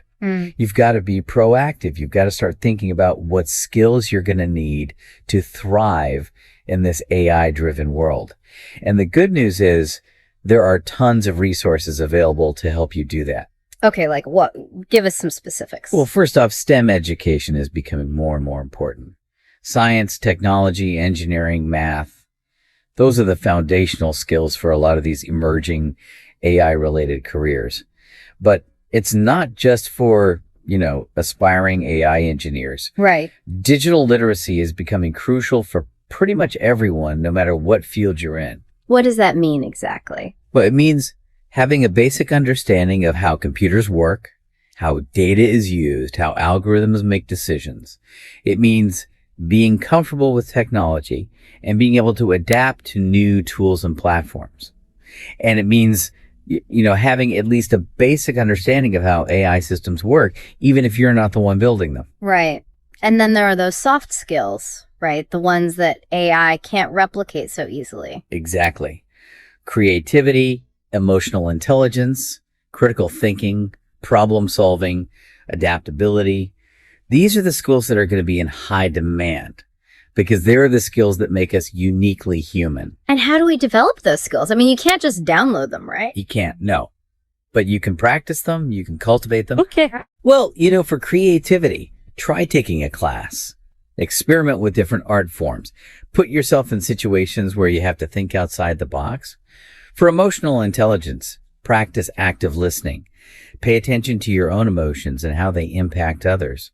Read books or articles about empathy and communication. And for problem solving and adaptability, well, life throws us plenty of curveballs, right? Right. So embrace those challenges. See them as opportunities to learn and grow. I like that. And remember, this is a lifelong journey. The concept of lifelong learning is so important in this rapidly changing world. It's not about getting a degree and then coasting for the rest of your career. It's about continuously upgrading your skills and knowledge, staying curious, and being willing to learn new things throughout your life. Right. And the good news is there are so many resources available to help us do that. Exactly. Online courses, workshops, even AI-powered learning platforms that can personalize the learning experience based on your individual needs and goals. And it's not just on individuals to figure this all out, right? Companies and governments also have a role to play. Absolutely. The article talks about companies investing in reskilling their workforce and governments providing funding and support for training programs. Right. So if you're in a leadership position or you own a business, think about how you can support your employees in this transition. Yeah. Provide them with opportunities to learn about AI, develop new skills, and experiment with these new tools. And for governments, well, they have a responsibility to ensure that the workforce is prepared for the jobs of the future. That means investing in education and training programs and creating policies that support lifelong learning and reskilling.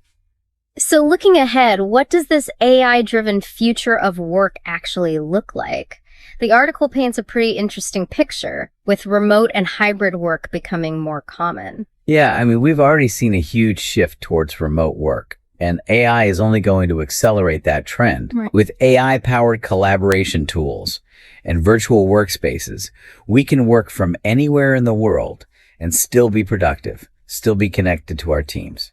And this idea of human AI collaboration, that seems to be the core of it all, right? Absolutely. The future of work isn't about AI taking over. It's about humans and AI working together, leveraging each other's strengths. Right. AI can handle those data-intensive tasks, automate the routine stuff, but humans bring creativity, critical thinking, emotional intelligence to the table.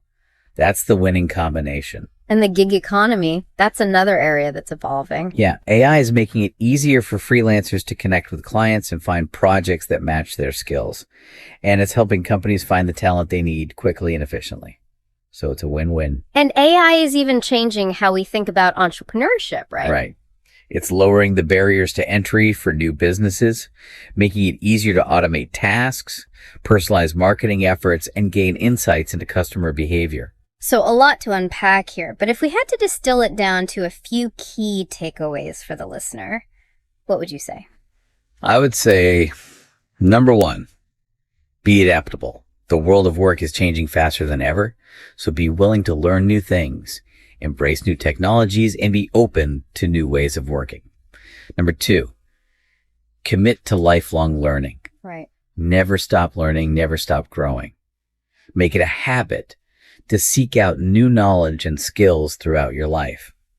And number three, be proactive. Okay. Don't wait for the future to happen to you. Start thinking about how you can prepare for it now. Identify those skills you need to develop. Explore those online courses. Connect with people in your field who are already using AI and experiment with these new technologies. That's great advice. And remember, this is an exciting time. Yes, there are challenges, but there are also incredible opportunities. I like that perspective. So embrace the change, be curious, be bold, and I have no doubt you'll thrive in this AI-driven future of work. Okay, so one final thought for our listeners before we wrap up, and I want to make this really practical, something you can actually do today. Think about one small way you can integrate learning about AI into your routine. Maybe it's reading an article, listening to a podcast, other than this one. Yeah. Taking a short online course, or even just playing around with an AI-powered tool. Yeah, like one of those AI image generators. Exactly. Those are fun. They are fun. What new skill, even something small, maybe tangentially related to AI, sparks your curiosity? Yeah. Because exploring that curiosity could be the key to unlocking a whole new world of possibilities for you in this rapidly evolving job market. I love that. Thanks for joining us on this deep dive. And as always, we'll see you next time for another insightful exploration of the topics that matter most. It seems like everywhere you turn nowadays, there's this idea that you have to think positive to have a good life, right? Yeah. Like it's the key to it all. And, you see it everywhere from those old self-help books, like that Norman Vincent Peale book, The Power of Positive Thinking. Mm-hmm. That's like way back in the 50s. Yeah, yeah. But then you also see it now in all the like mindfulness and manifesting stuff. Oh, absolutely. So it makes you kind of wonder, like, is it real? Yeah. Does it actually make a difference if you just like change your mindset? Well, that's what we're going to dive into today. Okay. We've got a whole bunch of sources that really explore like the psychology behind it, the science behind it, whether it actually works in practice, and, what the limitations might be. Right, because you hear all these stories, right? Yeah. Like people who say that just like flipping that mental switch, like had changed their entire life. But then you also have people who are like, this is just a bunch of fluff. Like, just ignore your problems and just be happy. Exactly. Yeah, and it can feel kind of dismissive sometimes, can it? Like, oh, just, put on a happy face and everything will be okay. Yeah. So let's get past all that surface level stuff. Yeah, let's get into it. And figure out what's really going on. All right. So first of all, what are we even talking about when we say positive thinking? Right. Good point. Because the sources are pretty clear that it's not about like pretending bad things aren't happening. Right. Or, just slapping a smile on and ignoring the hard stuff. Yeah, you can't just fake it till you make it right. Exactly. Yeah. Yeah, it's more about, like actively choosing to focus on the possibilities. Okay. And like searching for solutions and recognizing, the strengths that you have. So it's more about shifting your focus. Yeah. Than pretending everything's perfect. Yeah, exactly. Like instead of seeing a setback as like the end of the world, you see it as a chance to learn something. Right. Or even just remembering to be grateful for the good stuff, even when things are hard. Yes. Gratitude, that comes up a lot. It does. In these sources. And, a big part of this is that voice we all have in our heads, right? Oh, yeah. Our self-talk. Yeah, that inner monologue that's constantly running. That can be brutal. Oh, it can be, right? Yeah. And that really influences how we see ourselves in the world. Mm-hmm. So positive thinking becomes about, steering that voice. Okay. Shifting it away from negativity and towards something more helpful.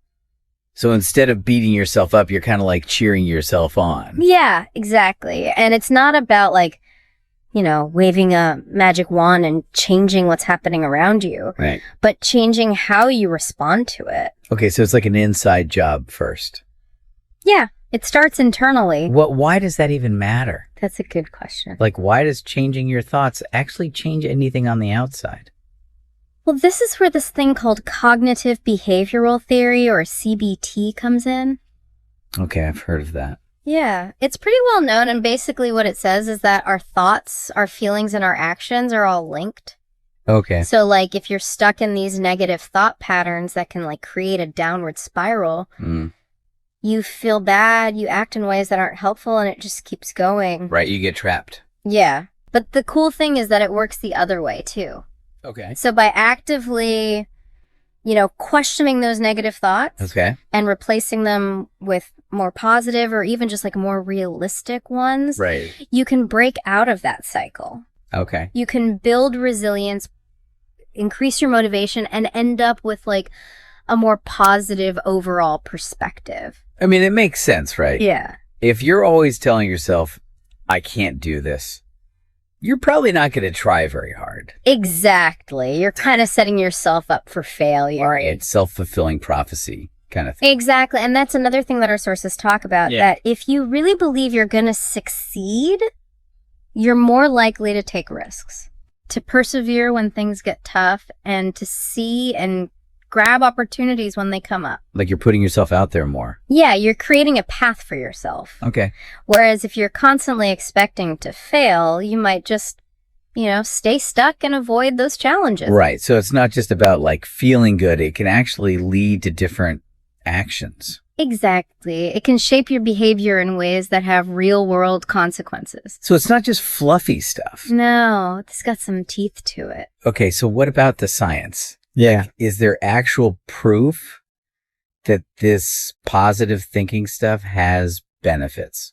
Well, the research is complicated, but there are some pretty interesting findings. Like what? Well, there's this whole field of positive psychology. Okay. And researchers like Martin Seligman have shown that there's a clear link between optimism and better mental health, lower stress levels, and just overall greater life satisfaction. That makes sense. Yeah. And then there's studies that suggest it might even have effects beyond that. Oh, really? Like what? Well, there's this big study they mentioned in the American Journal of Epidemiology that followed like tons of people for over 20 years. Okay. And they found that the people who started out more optimistic were significantly less likely to get heart disease. Wow. Even after they took into account things like smoking and income. So it's not just that they were healthier in general. Right. It seems like optimism itself played a role. That's wild. And there's another study in psychosomatic medicine that looked at a bunch of different studies all at once. Okay. And it showed that positive emotions like joy and hope were connected to a better functioning immune system. Wow. And even living longer. So we're talking like actual physical health benefits here. Yeah, it seems like it goes beyond just how we feel. It's like mind over matter almost. Yeah, and you know, the placebo effect's another interesting thing to think about here. Okay,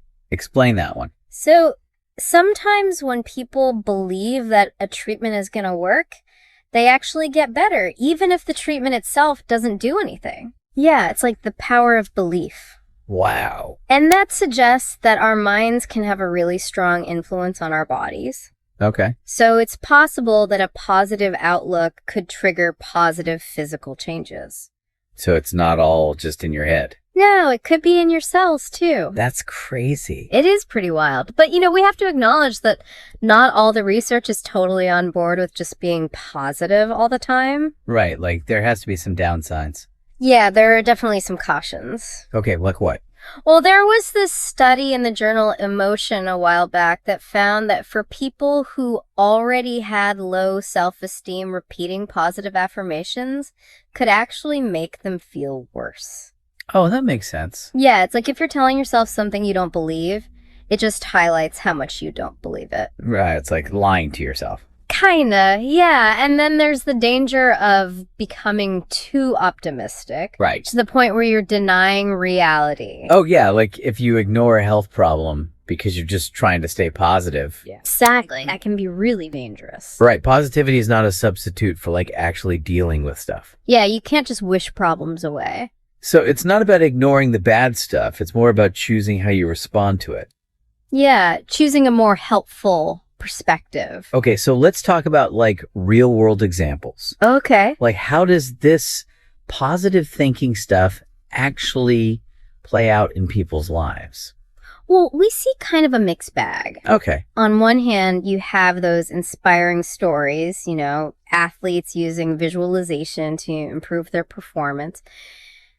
Entrepreneurs who credit their success to their unwavering belief. Like the ones who just never gave up on their dream. Right. They just kept believing it would happen. I guess that makes sense. If you don't believe in yourself, no one else will, right? Exactly. And in our everyday lives, a positive attitude can definitely help with things like relationships and productivity. Right. Like if you're a manager who focuses on what your team does well, you're probably going to get better results than if you're constantly criticizing them. Yeah, you create a more supportive environment that way. And it's probably the same for like students. Right? Totally. If you see a bad grade as a chance to learn, you're more likely to bounce back than if you just like give up.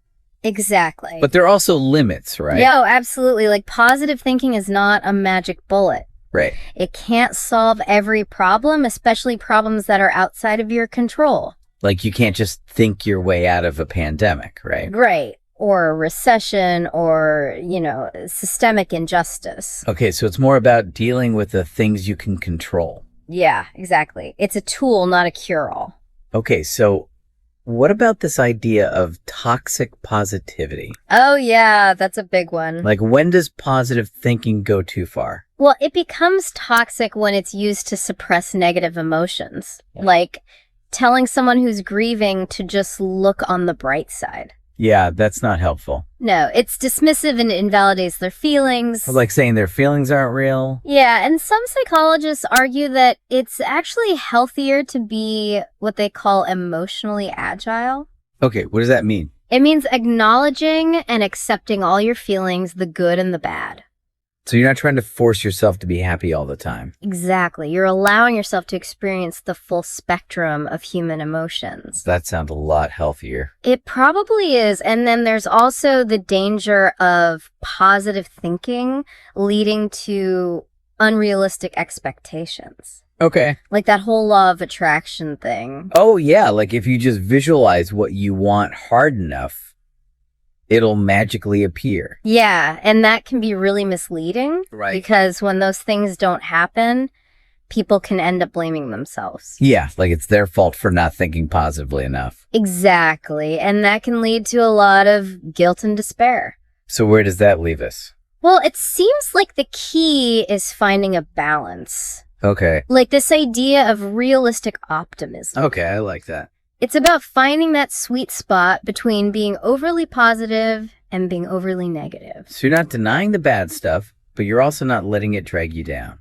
Exactly. You're acknowledging the challenges, but you're still believing in your ability to cope. To get through it. Yeah. And there's this cool theory called the broaden and build theory by Barbara Fredrickson. Okay. And it says that positive emotions actually make us think more broadly. Okay. We become more creative, more open to new possibilities. And it also helps us build resources. Like what? Like stronger relationships. Okay. Which can be really helpful when we're facing tough times. Yeah, like a support system. Exactly. So it's not just about thinking positive. It's about what those positive thoughts allow you to do. Right. It can kind of snowball into other positive things. Okay, so it sounds like positive thinking is not a myth, but it's also not a magic solution. Yeah, it's more like a tool that can help us navigate life's ups and downs.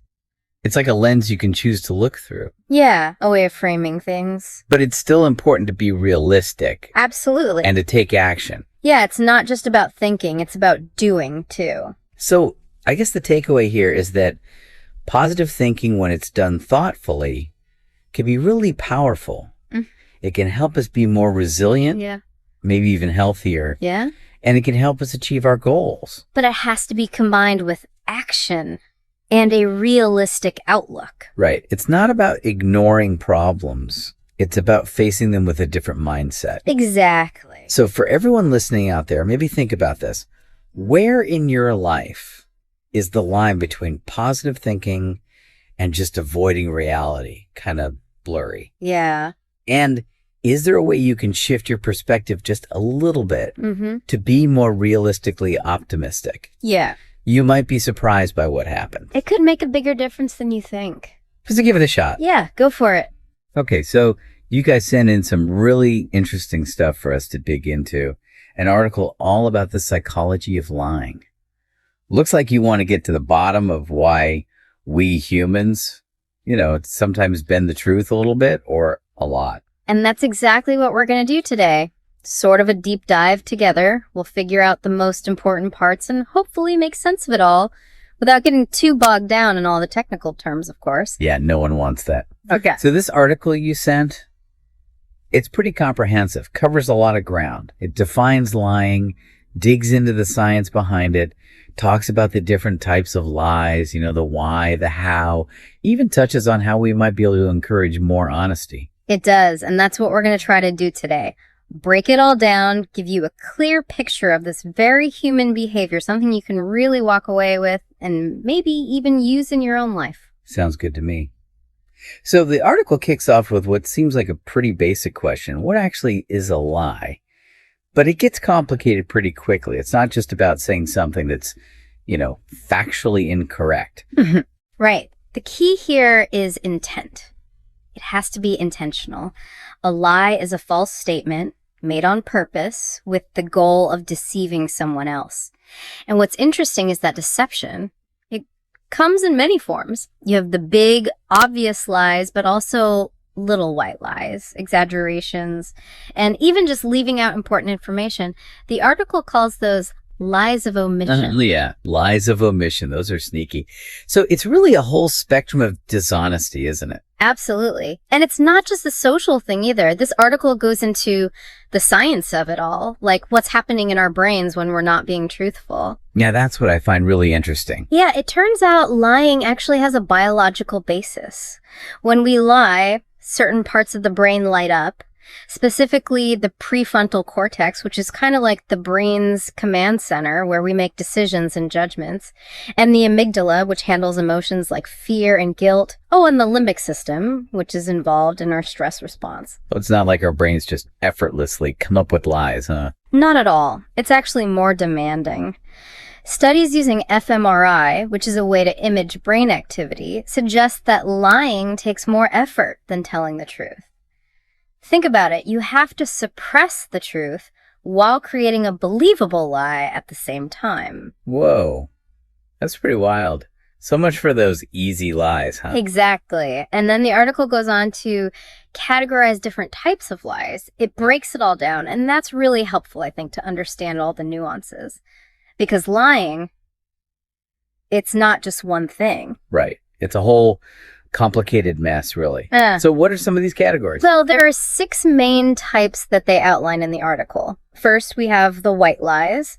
Those are the little ones we tell to, kind of smooth things over socially, like telling someone you like their cooking, even if you don't. Yeah, those are the classic examples, usually meant to avoid hurting someone's feelings. Right.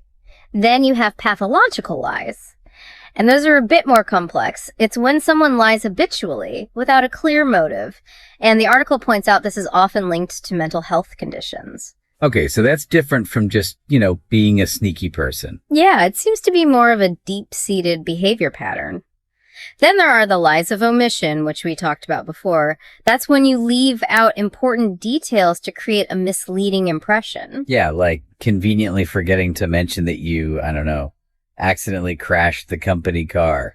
Exactly. It's still deceptive, even though you haven't technically said anything untrue. Then there's a category that I think a lot of people immediately think of when they think of lying. Lies for personal gain. Ah, yes. The self-serving ones. Yeah, these are lies told to get ahead, whether it's for money, social status, or career advancement, like lying on your resume to get a job. Right, embellishing your qualifications, that kind of thing. So what's next? Well, then you have compulsive lies. And they're similar to pathological lies, but there's a subtle difference. What's that? The article points out that compulsive liars are often aware that they're lying. They might even want to stop, but they just can't seem to help themselves. It's a deeply ingrained habit. That's interesting. So it's not that they don't know they're lying, it's that they can't control it. Right. And finally, the last category, these are the ones that can be pretty harmful. Deceptive lies. Those sound serious. They are. These are the manipulative lies. The ones intended to hurt or exploit someone, like a scammer who tricks people out of their money. Yeah, those are definitely not good. So that's quite a range of lying behaviors. But I think the big question, the one we're all wondering, is why? Yeah. Why do people lie in the first place? The article seems to explore a lot of different motivations. It does, and there's no single answer.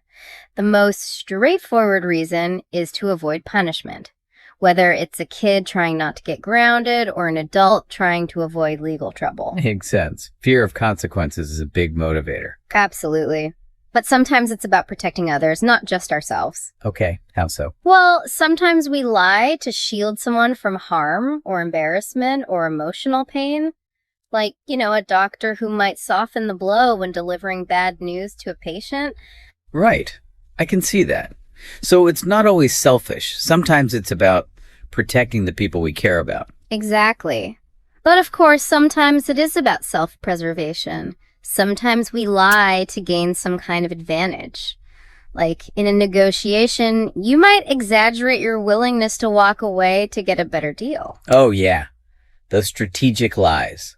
It's all about playing the game. Right. And then there's this whole idea of preserving our self-image. We want to look good in front of others. Oh, I think we've all been there. Absolutely. We might exaggerate our accomplishments or downplay our failures to make ourselves seem more successful or competent. It's all about appearances, isn't it? It is. And then there are those little lies we tell to save face, like, I'm late because of traffic, when really you just overslept. Oh, absolutely. Classic. I've definitely used that one. Or, my dog ate my homework. Exactly. Those little social lies we use to avoid awkward situations or embarrassment. And then there's the whole dynamic of lying to fit in, to be accepted by a group. Right. Peer pressure can be a powerful thing. It can. We might stretch the truth to gain approval or avoid being ostracized. Okay, now this is where it gets really interesting. The article also talks about some connections between lying and certain psychological patterns. It does. But it's important to note that these are just associations, not direct cause and effect relationships. For example, people with certain personality traits might be more prone to certain types of lying, but it's much more complex than that. Right. So it's not like you can say, oh, this person has this trait, so they must be a liar. Exactly. Human behavior is just too complicated for that. So we've talked about all these different types of lies and why people might tell them. But what about spotting them? Can we actually tell when someone is lying to us? Well, that's the million-dollar question, isn't it? The article does offer some potential indicators, but it's important to remember that there's no foolproof way to detect a lie. Yeah, people are tricky. They are. And a lot of the signs that people associate with lying, like avoiding eye contact or fidgeting, can also just be signs of nervousness or anxiety. But there are some things to watch out for. Like what? Well, one thing is inconsistency. If someone's story changes over time or they give conflicting details, that could be a red flag. Makes sense. If the story keeps changing, something's probably up. Right. And then there's body language. We've all heard about things like avoiding eye contact or fidgeting. Yeah, those are the classic telltale signs, right? They are. And the article does mention them, along with other things like shifting posture and touching the face more frequently. But again, these can also be signs of general discomfort, not necessarily lying. So it's all about context. Exactly. What about speech patterns? Have you ever noticed how someone's voice changes when they're lying? Sometimes, yeah. They might talk really fast or hesitate a lot. Right. Changes in speech can definitely be revealing. It could be speaking too fast or too slow, pausing for a long time before answering a question, or even over-explaining things. Like they're trying too hard to convince you. Exactly. The article also mentions something called micro-expressions. What are those? Oh, those are interesting. They're these very brief, involuntary facial expressions that can betray someone's true emotions, even if they're trying to hide them. So it's like their face gives them away. In a way, yeah. It might just be a fleeting flash of sadness or anger or fear, even while they're smiling or trying to appear neutral. Wow, that's pretty subtle. It is. It takes a trained eye to spot them. And finally, there are physiological changes that can happen when someone lies. Like what? Things like an increased heart rate, sweating, or a dry mouth. It's basically the body's stress response kicking in. Yeah, I can see how lying can be stressful for some people. It can be. But again, it's important to remember that these physiological responses can happen in other stressful situations too. So it's not a foolproof sign of lying. Right. It all comes back to context. Yeah. So we've covered a lot about how to spot a lie, but what about the ethics of it? Is lying ever okay? The article touches on that too. It does, and it's a tricky area. Generally speaking, lying is seen as unethical. But the article acknowledges that there are situations where people might feel justified in bending the truth. Like what? Well, a classic example is lying to protect someone from harm.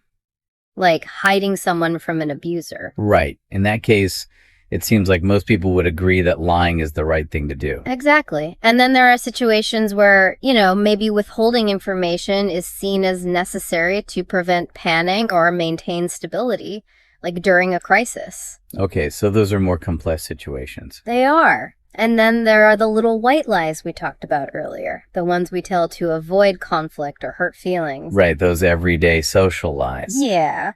Technically, there's still deception, but the intent is usually good and the potential harm is minimal. So it's all about navigating the complexities of social interaction. Exactly. But it's important to remember that the article is just presenting these as commonly perceived justifications. It's not necessarily endorsing them. Right. It's up to each individual to decide what they believe is right or wrong. Okay, so wrapping things up here. Lying is a pretty common human behavior. It's something we all do to some extent. But the article also offers some suggestions on how we can encourage more honesty. It does. And they're pretty practical suggestions, like creating an environment where people feel safe to tell the truth without fear of punishment or judgment. So basically, building trust. Exactly. Encouraging open communication, being honest ourselves, and teaching kids about the importance of honesty from a young age. Those are all great points. I think so too. So for our listeners out there, this deep dive into the psychology of lying has shown us that it's a really complex topic. It's not just black and white. There's so many different types of lies and so many reasons why people tell them. And while we talked about some ways to spot a lie, it's important to remember that there's no magic formula. It's all about context and understanding the nuances of human behavior. Right. It's not about becoming, a human lie detector. It's about understanding ourselves and the people around us better. Absolutely. And that's what makes this topic so fascinating. I agree. So here's something for you all to think about as we wrap up. Considering all the different types of lies and the reasons behind them, what kind of truth teller do you want to be? And how can this knowledge about the psychology of lying help you in your own interactions and choices? Those are great questions. Well, that's all the time we have for today. Thanks for joining us on this deep dive. It's been a pleasure. Hello, and welcome to the Learn English Lab. I'm your host, Mike, and today we've got a really fascinating deep dive lined up. Yeah, I'm excited for this one. I am too. I'm excited to welcome Sarah to the show. Thanks for joining us today. Thanks for having me. Today we are talking about happiness and... Ooh, happiness. Who doesn't love a good conversation about happiness? I mean, it's something we all want, right? Yeah, absolutely. Everyone wants to be happy. But I think it's a lot more complicated than people think. Oh, for sure. It's not just about smiling all the time or, winning the lottery or anything like that. Yeah, like what actually is happiness? Right. It's a big question. So we're going to try to dig into some of that today. Unpack the science behind it a little bit, right. Look at, the biological and the psychological factors that contribute to a fulfilling life. I love that, the science of happiness, because it really is a science. It is. There's so much research out there. There is, yeah. So where do we even begin? I guess maybe a good starting point is defining what we mean by happiness, because it's not just one thing, is it? No, definitely not. And actually, researchers often talk about two different types of happiness. Okay. So there's what they call hedonic happiness. Hedonic happiness. Yes, basically that kind of immediate pleasure or enjoyment that we get from things. Okay. So, think like a really delicious meal or a fun night out with friends. Like that rush you get when your team scores. Exactly. Yeah. That first sip of coffee in the morning. Yeah. Okay. So those kind of short-term pleasures. Exactly. And it's very much driven by those external things, those stimuli, Okay. But then there's this other type of happiness that's a bit deeper, and that's called eudaimonic happiness. Eudaimonic happiness. Yes, it's a mouthful. It is. But this type of happiness is more about meaning and purpose in life. It's about personal growth. It's about feeling like you're contributing to something bigger than yourself. Okay, so it's less about those external things, those quick hits, and more about something internal. Exactly. It's about feeling fulfilled. So is it like the difference between, like a sugary snack that gives you a quick burst of energy versus like a nourishing meal that keeps you going all day? That's a great analogy. Yeah. I like that. So both are good, right? But absolutely. Both have their place. Yeah. But, if you're only ever having those sugary snacks, you're probably not going to feel that great in the long run. Yeah, and I imagine the research backs that up, right? That the eudaimonic happiness is more associated with long-term well-being. Exactly. Spot on. research is showing increasingly that it's really this deeper sense of fulfillment that's linked to better mental and physical health, stronger relationships, all of that good stuff. Yeah, that makes sense. It's like having a strong foundation versus, just building your house on sand. I like that analogy. So we've talked about these two types of happiness, but let's dig into the nitty-gritty a little bit. You mentioned earlier that there's a biological component to happiness, like our bodies are actually involved in this. Oh, absolutely. Our brains and bodies are incredible. They produce this whole array of chemicals, neurotransmitters, hormones that are constantly influencing our mood and how we experience happiness. So it's like a chemistry experiment going on inside of us. Kind of, yeah. So let's talk about some of these chemicals, because I know there are a few key players. Everyone's heard of dopamine, right? The reward chemical. Oh, yes. Dopamine is a big one. It plays a crucial role in our brain's reward system. Okay, so how does that work? So basically, whenever we achieve a goal or experience something pleasurable, our brain releases dopamine, and that gives us that feeling of satisfaction. So like when you finally finish that project you've been working on. Exactly. Or when you eat a piece of chocolate. Or when you hit a new personal best at the gym. Yeah, anything that gives you that sense of reward. Okay. But what's really fascinating is that research suggests that the anticipation of a reward can sometimes be even more powerful than the reward itself. Oh, really? Yeah. So like planning that vacation you mentioned earlier. Yeah. Your brain might be buzzing with dopamine even more during the planning stages than when you're actually on the trip. So it's like the journey is as good as the destination. Exactly. I like that. Okay, so that's dopamine. What about serotonin? Serotonin is another crucial neurotransmitter. Okay. And it's often called the mood stabilizer because it plays a big role in regulating our mood, sleep, appetite, even social behavior. Okay, so if you're feeling down or anxious, could that be related to low serotonin levels? Yeah, potentially low levels of serotonin have been linked to depression and anxiety. I see. But the good news is there are lots of natural ways to boost serotonin. Oh, really? Like what? Well, things like regular exercise, spending time outdoors, getting enough sunlight. That's good to know. Even simple things like connecting with loved ones and practicing gratitude can have a positive impact. So it's not all about medication? No, not at all. Although medication can be helpful in certain cases. Of course. But yeah, lifestyle factors play a huge role.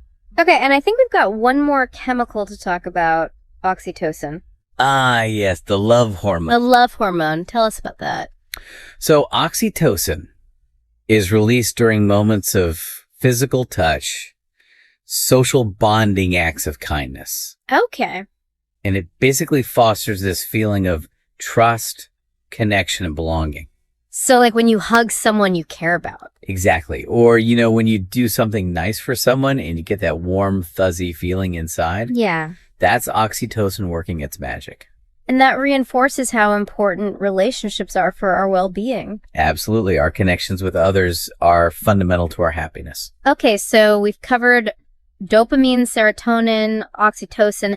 Any other key players in the happiness game? Well, we can't forget about endorphins. Endorphins, right? The runner's high. Exactly. Endorphins are our body's natural painkillers and mood boosters. So they're released when we exercise. Yes, during physical exertion, but also in response to pain and even laughter. So a good laugh can actually give you a mood boost. Absolutely. Laughter is the best medicine, as they say. And it's all thanks to endorphins. Exactly. So it sounds like our bodies are really working hard to keep us happy. They are, in a way. And it's amazing how many different factors are involved. Yeah, it's a complex system, but that's what makes it so fascinating. So we've covered the biological side of things, but what about the psychological side? Yeah, so our minds are just as important as our bodies when it comes to happiness. Okay, and are there like certain frameworks or models that psychologists use to understand happiness? Absolutely. There are lots of different theories and models, but one that I find particularly helpful is the PERMA model. PERMA? Yeah, it's an acronym that stands for 5 key elements of well-being. Okay, I'm intrigued. Tell me more. So the P stands for positive emotions. Okay, so experiencing joy, gratitude, hope, all those good feelings. Exactly. Okay, what about E? E is for engagement. Engagement. Yeah, it's about being completely absorbed in an activity. Oh, like when you're so focused on something, you lose track of time. Exactly. That's often called flow. And it's a really powerful state to be in. Yeah, I love those moments. Me too. Okay, so positive emotions engagement. What's R? R is for relationships. Of course. Because as we talked about before, our connections with others are absolutely crucial for our well-being. So nurturing those bonds, spending time with loved ones. Exactly. Okay, what about M? M is for meaning. Meaning, so having a sense of purpose in life. Exactly. Feeling like you're part of something bigger than yourself, whether that's through your work, your relationships, your hobbies, anything that gives you that sense of why. I like that. And finally, A. A is for accomplishment. Accomplishment. So achieving goals, feeling competent. Exactly. Those feelings of success and mastery contribute to our overall sense of fulfillment.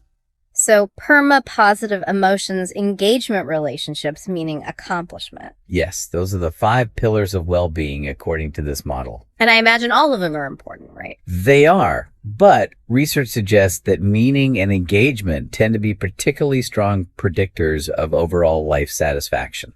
Interesting. So it's not just about feeling good. It's about feeling like your life has purpose and that you're actively involved in it. Exactly. It's about living a full and engaged life. Now, I want to touch on another interesting concept, the hedonic treadmill. Have you heard of this? Oh, yes, the hedonic treadmill.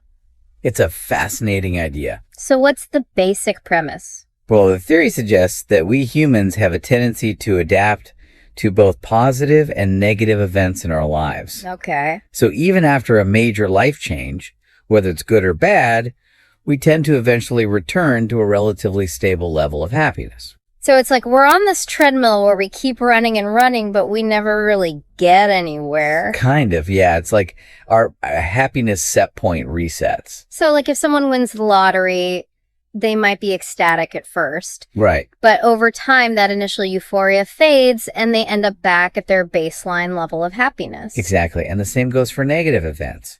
You know, after a difficult breakup or a job loss. Yeah.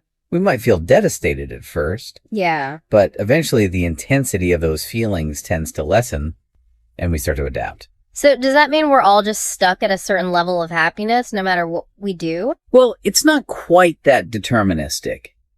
The speed and extent to which we adapt can vary from person to person. Okay. And while we might not be able to completely escape the hedonic treadmill, there are things we can do to slow it down, or at least make the ride a bit smoother. Like what? Well, practices like gratitude and mindfulness can help us appreciate what we have and savor positive experiences for longer. Okay, so instead of always chasing the next big thing, we focus on the present moment. Exactly, and focusing on intrinsic goals. Yeah. Those things that are inherently rewarding to us rather than external rewards like money or status can also lead to more lasting satisfaction. So it's about finding joy in the process rather than just the outcome. Exactly.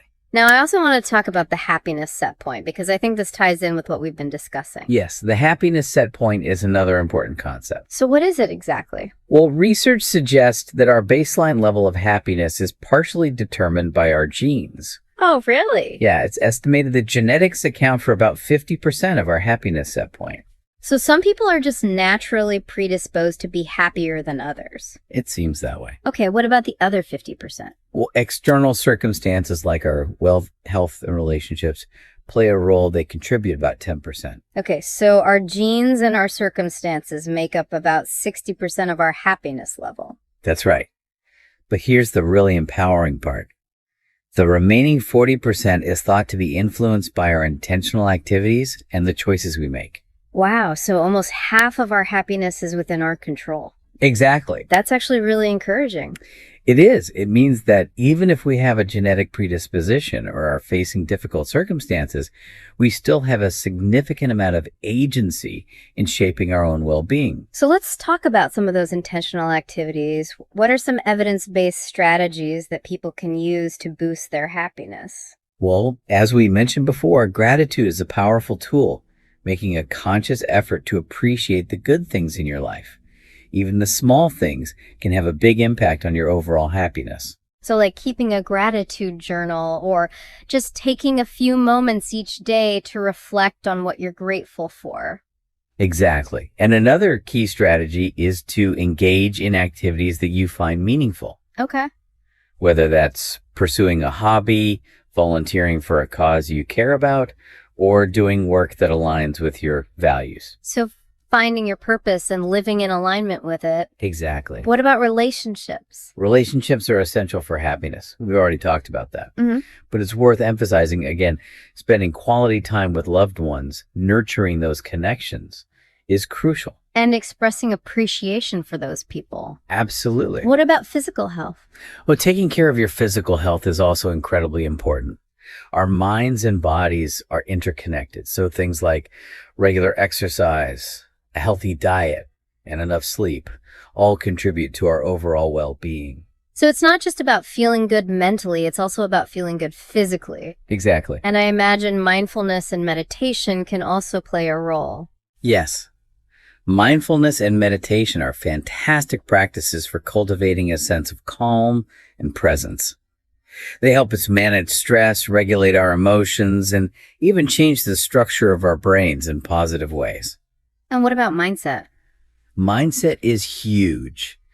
Cultivating a growth mindset, believing in your ability to learn and grow, can make a big difference in how you approach challenges and setbacks. So instead of seeing failures as the end of the world, you see them as opportunities for growth. Exactly. Now, are there any things that we should try to avoid if we want to be happier? Yes, there are a few things to watch out for. One is excessive materialism. Okay. Always striving for more possessions or comparing yourself to others can lead to dissatisfaction and a sense of never having enough. So it's about focusing on what truly matters to you rather than getting caught up in the consumerist culture. Exactly. And speaking of comparison, social comparison, especially on social media, can be a real happiness killer. Yeah, it's easy to get caught up in the highlight reel and feel like everyone else's life is perfect. Right. And that can make us feel inadequate or envious. So maybe taking a break from social media or being more mindful about who you follow could be helpful. Absolutely. Any other things to avoid? Well, spending too much time indoors can also have a negative impact on our mood. Really? Yeah. Research has shown that spending time in nature can reduce stress, improve mood, and boost creativity. So get out there and enjoy the fresh air and sunshine. Exactly. And what about acts of kindness? Oh, acts of kindness are amazing for our happiness. Doing something nice for someone else. Even something small can have a ripple effect, not just on the recipient, but also on ourselves. So it's like a win-win. Exactly. And finally, I would say setting and achieving goals can also contribute to our happiness. So having something to strive for, something to look forward to. Exactly. It gives us a sense of direction and accomplishment. So as we wrap up this deep dive, I think it's clear that happiness is not some magical destination that we reach. No, it's definitely not a one-time event. It's an ongoing journey. It is, and it's influenced by a complex interplay of factors, our biology, our psychology, our choices. Mm-hmm. And while we might not have control over everything, there are so many things we can do to cultivate more happiness in our lives. Absolutely, and that's what's so empowering. So, Sarah, thank you so much for sharing your insights with us today. This has been a really enlightened conversation. It's been my pleasure. And for all of you listening out there, I hope this deep dive has given you some new perspectives and practical tips for creating a more joyful and fulfilling life. And if you enjoyed this exploration into the science of happiness, be sure to like, share, and subscribe to this YouTube channel for more fascinating deep dives. See you next time. Ever wish you could just skip the small talk? Yeah. And know what someone was really thinking? You know, not like actual mind reading, but something almost as cool. Unlocking that secret code, figuring out body language. I like that, like a superpower. Yeah. And it's less about, I don't know, just intuition or something. Right. The sources you sent, they make it clear. It's way more about science than you'd think. There are actual cues, things you can learn to recognize. It's about decoding those silent signals, right? The ones we're all sending out without even realizing it half the time. Exactly. And that's our mission today, to, I guess, give you the tools, to become a body language decoder yourself. We're going to cover a ton: faces, personal space, you name it. Like, did you know there's a thing called micro expressions? It's crazy the stuff you can pick up on if you know what you're looking for. Imagine, like, in a meeting or out with friends. Yeah, even just watching the news. Oh, totally. You start seeing things in a whole new light, like what's really going on. It adds a whole other dimension to your understanding, for sure. Okay, so then why even bother? Why is body language such a big deal? Well, according to the research, a lot of what we communicate doesn't actually come from the words we say. Really? Yeah, depending on the situation, you're looking at something like 70 to even 93% that's nonverbal. Wow, that's huge. Yeah. I mean, does that hold up even if it's, just like straightforward information, no emotions or anything? It's a good question. And the exact numbers, they can definitely shift around depending on the study and what kind of communication we're talking about. Like, yeah, if it's a super technical briefing or something, maybe words matter more. Right. But the big idea that nonverbal cues are crucial, especially when you've got emotions involved, that seems pretty solid. Like, think about it. If you want to know if someone's being sincere, you're going to watch their face, listen to their tone. Exactly. Yeah. There's this anthropologist, Ray Birdwhistle. He did a lot of work on kinesics. That's the study of body movement, gestures, all that. And he basically argued that those signals often carry more weight than the actual spoken language. Whoa. So it's like we're having two conversations at once, one with words, and then this whole other one going on silently. Pretty much. And even though Albert Mehrabian's, that 738-55 rule, Yeah, I've heard of that. It's really specific to how we understand feelings, attitudes. But it does illustrate the point, how we say something, the body language that goes with it, that often overpowers the words themselves, especially when it comes to emotions, yeah. So the takeaway is, even if the exact percentages change, what we don't say is still saying a lot. Mm-hmm. Now, zooming out a bit, evolutionarily speaking, how do we even get to this point where we're communicating without words? Well, think about it. Way before we had language as we know it, body language was crucial for survival. For our ancestors, it was how they spotted danger, showed dominance, formed bonds, all that. Like, you see someone tense up, their face changes, something's wrong. Instantaneously, yeah. It's like a primal response built right in. Fascinating. So it's universal then, this body language? Yeah, to a point, yes. There are some expressions, emotions that seem to be hardwired cross-culturally, but culture definitely plays a role too in how things are expressed and understood. That's something we'll definitely get into more later. Makes sense. Okay, so let's dive into the nitty-gritty. What are the main things we should be looking at when we're trying to, decipher someone's body language? All right, so the first thing is, it's not about cherry picking. Okay, like one gesture in isolation might not mean much. You need to look for patterns, clusters of cues that back each other up. So we can start with facial expressions. Ah, yes. The good old window to the soul. Right. There's a reason that phrase is so popular. There's this psychologist, Paul Ekman. He did this amazing research. Identified 7 universal emotions. They show up in facial expressions the same way, no matter where you go in the world. Like happiness, sadness, anger, surprise, fear, disgust, and contempt. Interesting. So is it just about, is someone smiling or not? Or is there more to it? It's definitely more nuanced than that. So take a genuine smile, for example. We call it a Duchenne smile. And what happens is it's not just the corners of your mouth turning up. Right. It also involves the muscles around your eyes, those crow's feet wrinkles, I see. So there's a difference between a real smile and a fake one. Exactly. And they've actually done studies using fancy tech that can measure the muscle activity so you can tell the difference. Wow, that's amazing. So what else should we be looking for face-wise? Well, a furrowed brow can mean a few things. Confusion, worry, anger even. Pursed lips can signal disapproval, or tension, even just deep concentration sometimes. Tight jaw, that's often a sign of stress, holding back anger. And then there are micro expressions. Those sound intense. What are they exactly? They're these super fast expressions, like flashes, that happen for just a fraction of a second. They often reveal a hidden emotion before the person can control their face. Whoa. So if you can spot them, you're getting a glimpse of their true feelings. But it definitely takes practice. Okay, moving down from the face, the eyes. They say the eyes are the most expressive part of the face. Oh, for sure. Direct eye contact. That can be a sign of engagement, feeling confident, or sometimes even aggression, dominance, depending on the situation. Right. And then if someone's avoiding eye contact, that usually means discomfort, maybe shyness, or possibly even that they're trying to deceive you. Although you always got to factor in cultural norms there. Oh, yeah, that's important. What's really fascinating to me is how pupils react. Pupils? Yeah.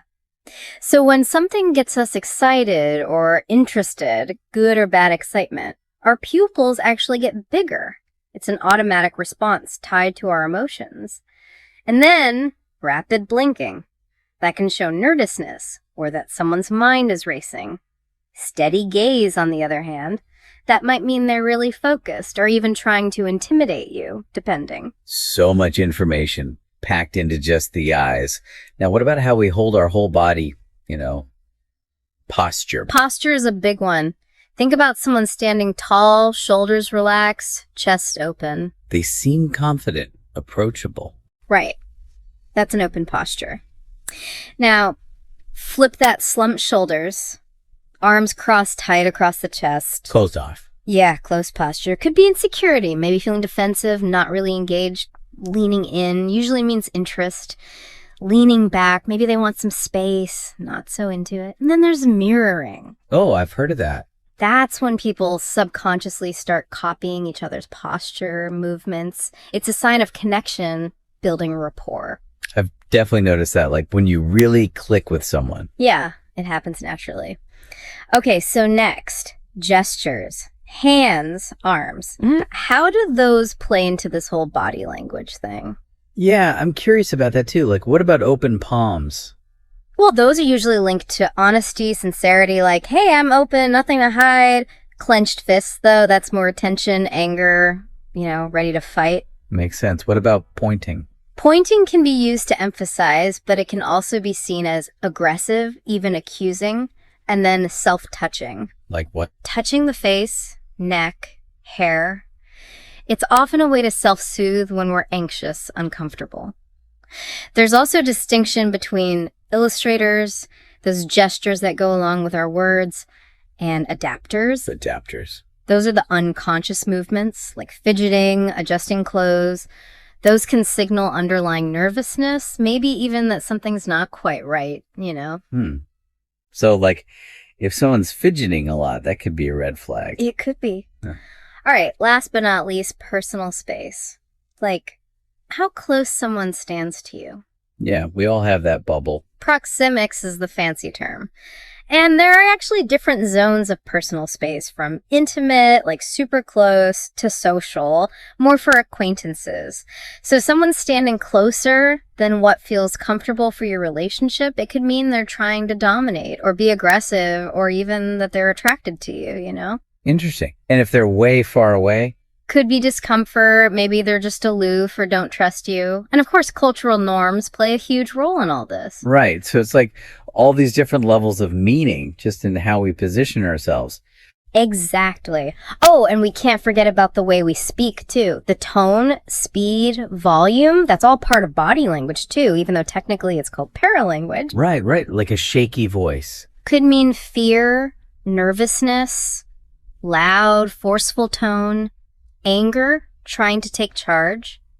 Slow, deliberate way of speaking might show thoughtfulness, but also could be a stall tactic if someone's lying, And changes in pitch, how our voice goes up and down, that can reveal a lot about our emotions, too.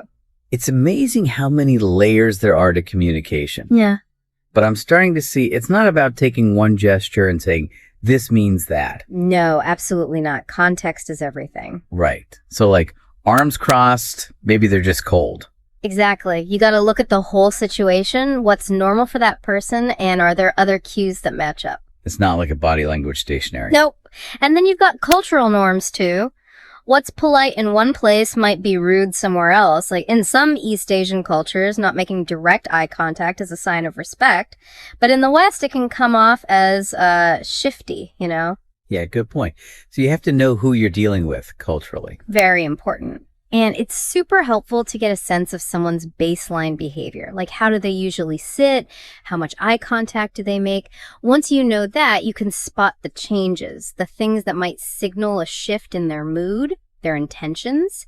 And going back to what we said before, looking for clusters of cues, right? Several things that point in the same direction. Okay. It's way more reliable than just one gesture by itself. Okay, so it's about patterns, context, and cultural background.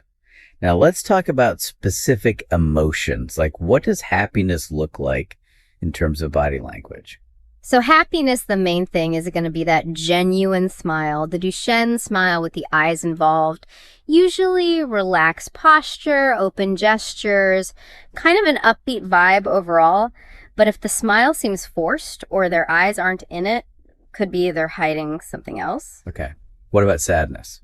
Sadness often shows up as slumped shoulders, mouth turned down, movements are slower, less eye contact, their gaze might be down, and sometimes the eyebrows kind of pull together in the middle. What about when someone's angry? Anger is usually pretty obvious. Tense jaw, narrowed eyes, that furrowed brow we talked about, maybe even a flushed face. Their posture might stiffen up, gestures are sharp, sudden pointing, fists clenched, and their voice often gets louder, harsher. Fear. That seems like it would have some strong body language too. Oh, yeah. Wide eyes, eyebrows raised, mouth open, maybe even gasping for air. They might freeze up or try to back away. Rapid breathing, pale skin. Those are all signs of fear. And disgust. What does that look like? Think about smelling something awful. That wrinkled nose, eyes squinted, upper lip raised. Those are the classic disgust expressions. Might even turn their head away, like they're trying to get away from whatever's disgusting them. And contempt. That's a little more subtle, right? It is. Contempt is often shown by a kind of one-sided smirk, just one corner of the mouth lifting. Eyes might narrow a bit, and they might turn their head away slightly, like they think they're better than you. Last one, surprise. That seems like a quick one. Yeah, surprise is super short-lived. Eyebrows up, eyes wide, mouth open, but it usually only lasts a few seconds before it changes into something else, depending on what caused the surprise. Okay, that's really helpful, breaking down each emotion like that. Now let's talk about lying. Can you really tell if someone's lying just by their body language? That's the million-dollar question, isn't it? And honestly, it's more complicated than a lot of people think. There's no one guaranteed tell, like Pinocchio's nose. Right, so not everyone who avoids eye contact is lying. Exactly. And just being fidgety doesn't mean someone's dishonest. Nervousness can come from all sorts of things. So how can you tell? What should you look for? The biggest clues usually involve a disconnect between what someone's saying and what their body's doing. Like maybe they say they're happy, but there's a flicker of sadness in their face, a micro-expression. Gotcha. So it's about looking for those mismatches. Yeah. Also, watch out for overcompensating. Like trying too hard to appear honest by staring you down or being super still. Hesitations in their speech, sudden changes in posture, a lot of self-touching those can all be signs that someone's uncomfortable with the truth. And do their gestures, their facial expressions match what they're saying? Like if they're describing something sad, but their tone is cheerful and they're relaxed, something might be off.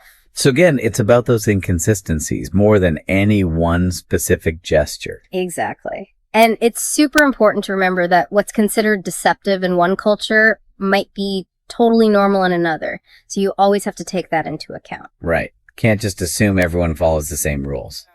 So we've covered what to look for. What about actually getting better at this? Are there exercises people can do? Totally.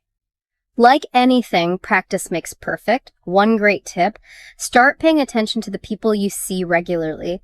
Get a sense of their baseline, like how do they usually stand, what are their typical gestures, all that.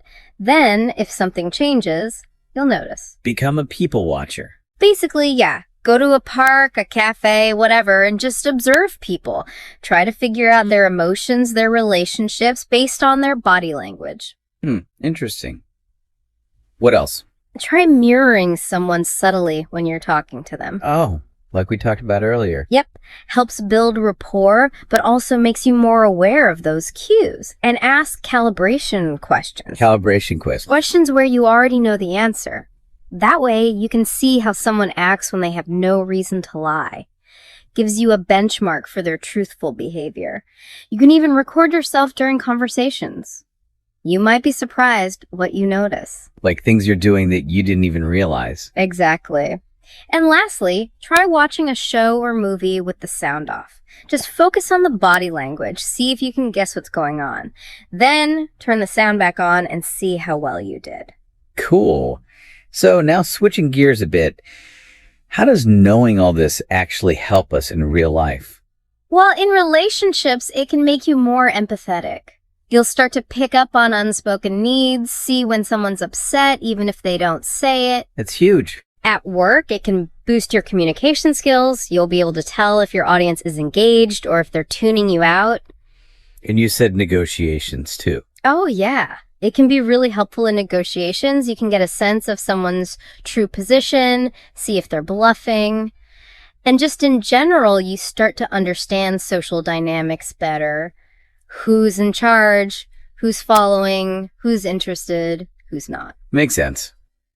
So basically, it makes you more emotionally intelligent. Now, what about the science behind all this? We touched on it briefly earlier, but what's actually happening in our brains when we process body language? So there are these things called mirror neurons, right? And they fire not just when we do something, but when we see someone else doing it. Whoa. Yeah, it's like our brain is creating a simulation so we can kind of feel what they're feeling. That's a big part how we understand nonverbal cues. And then there's the amygdala, that part of the brain that deals with emotions. Super sensitive to body language. And it can process those signals even before we're consciously aware of them. So that's where those gut feelings come from. Could be, yeah. And research has even shown that different parts of the brain specialize in reading different aspects of body language. It's crazy complex. Okay, so now that we're getting the hang of this, are there any common mistakes we should watch out for? Oh, definitely. One big one is overanalyzing. Like, not every little movement means something major. Don't read too much into every twitch and fidget. And confirmation bias is another danger. Confirmation bias. It's when you look for evidence that supports what you already believe and you ignore the stuff that contradicts it. You gotta stay objective when you're reading body language. And don't forget that words still matter. Body language gives you context, nuance, but it doesn't replace what people actually say. Good point. So basically, don't jump to conclusions and don't ignore the verbal side of things. Exactly. Now, if you want to take it to the next level, there are even more subtle cues you can start to pick up on. Oh, like what? Well, like which way someone's feet are pointed. That can often show you where they really want to go, even if their body's facing you. Breathing patterns, too shallow, fast breaths, probably anxious, slow, deep breaths, more relaxed. Look for changes in skin tone, like blushing. That could be embarrassment or anger. Even little things like someone constantly adjusting their collar might mean they're uncomfortable, maybe not being totally truthful. And handshakes. Oh yeah, those are important. A firm handshake, that's usually confidence. Limp handshake. Maybe insecurity. There's a whole world of meaning there too. Okay, so putting it all together, can you give me an example, like a real life situation where all this comes into play? Sure. Imagine you're in a meeting, right?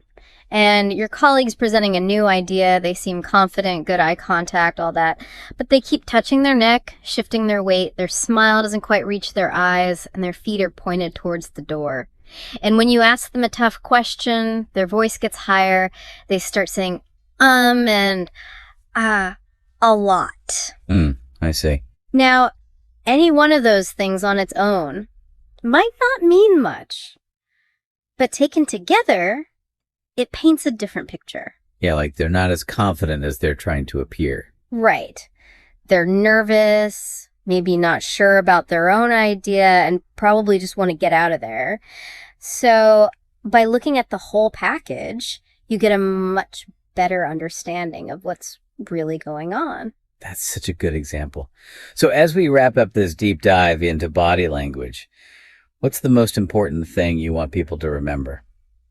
I think the main takeaway is that understanding body language, it's a skill anyone can learn. It's not just about memorizing a bunch of gestures, though. It's about paying attention, practicing, considering the whole context. And it makes you a better communicator, right? Mm. More in tune with people. Absolutely. So for anyone who wants to start applying this, where should they begin? Yeah, what's a good first step? Just pick one or two things to focus on, like facial expressions or posture.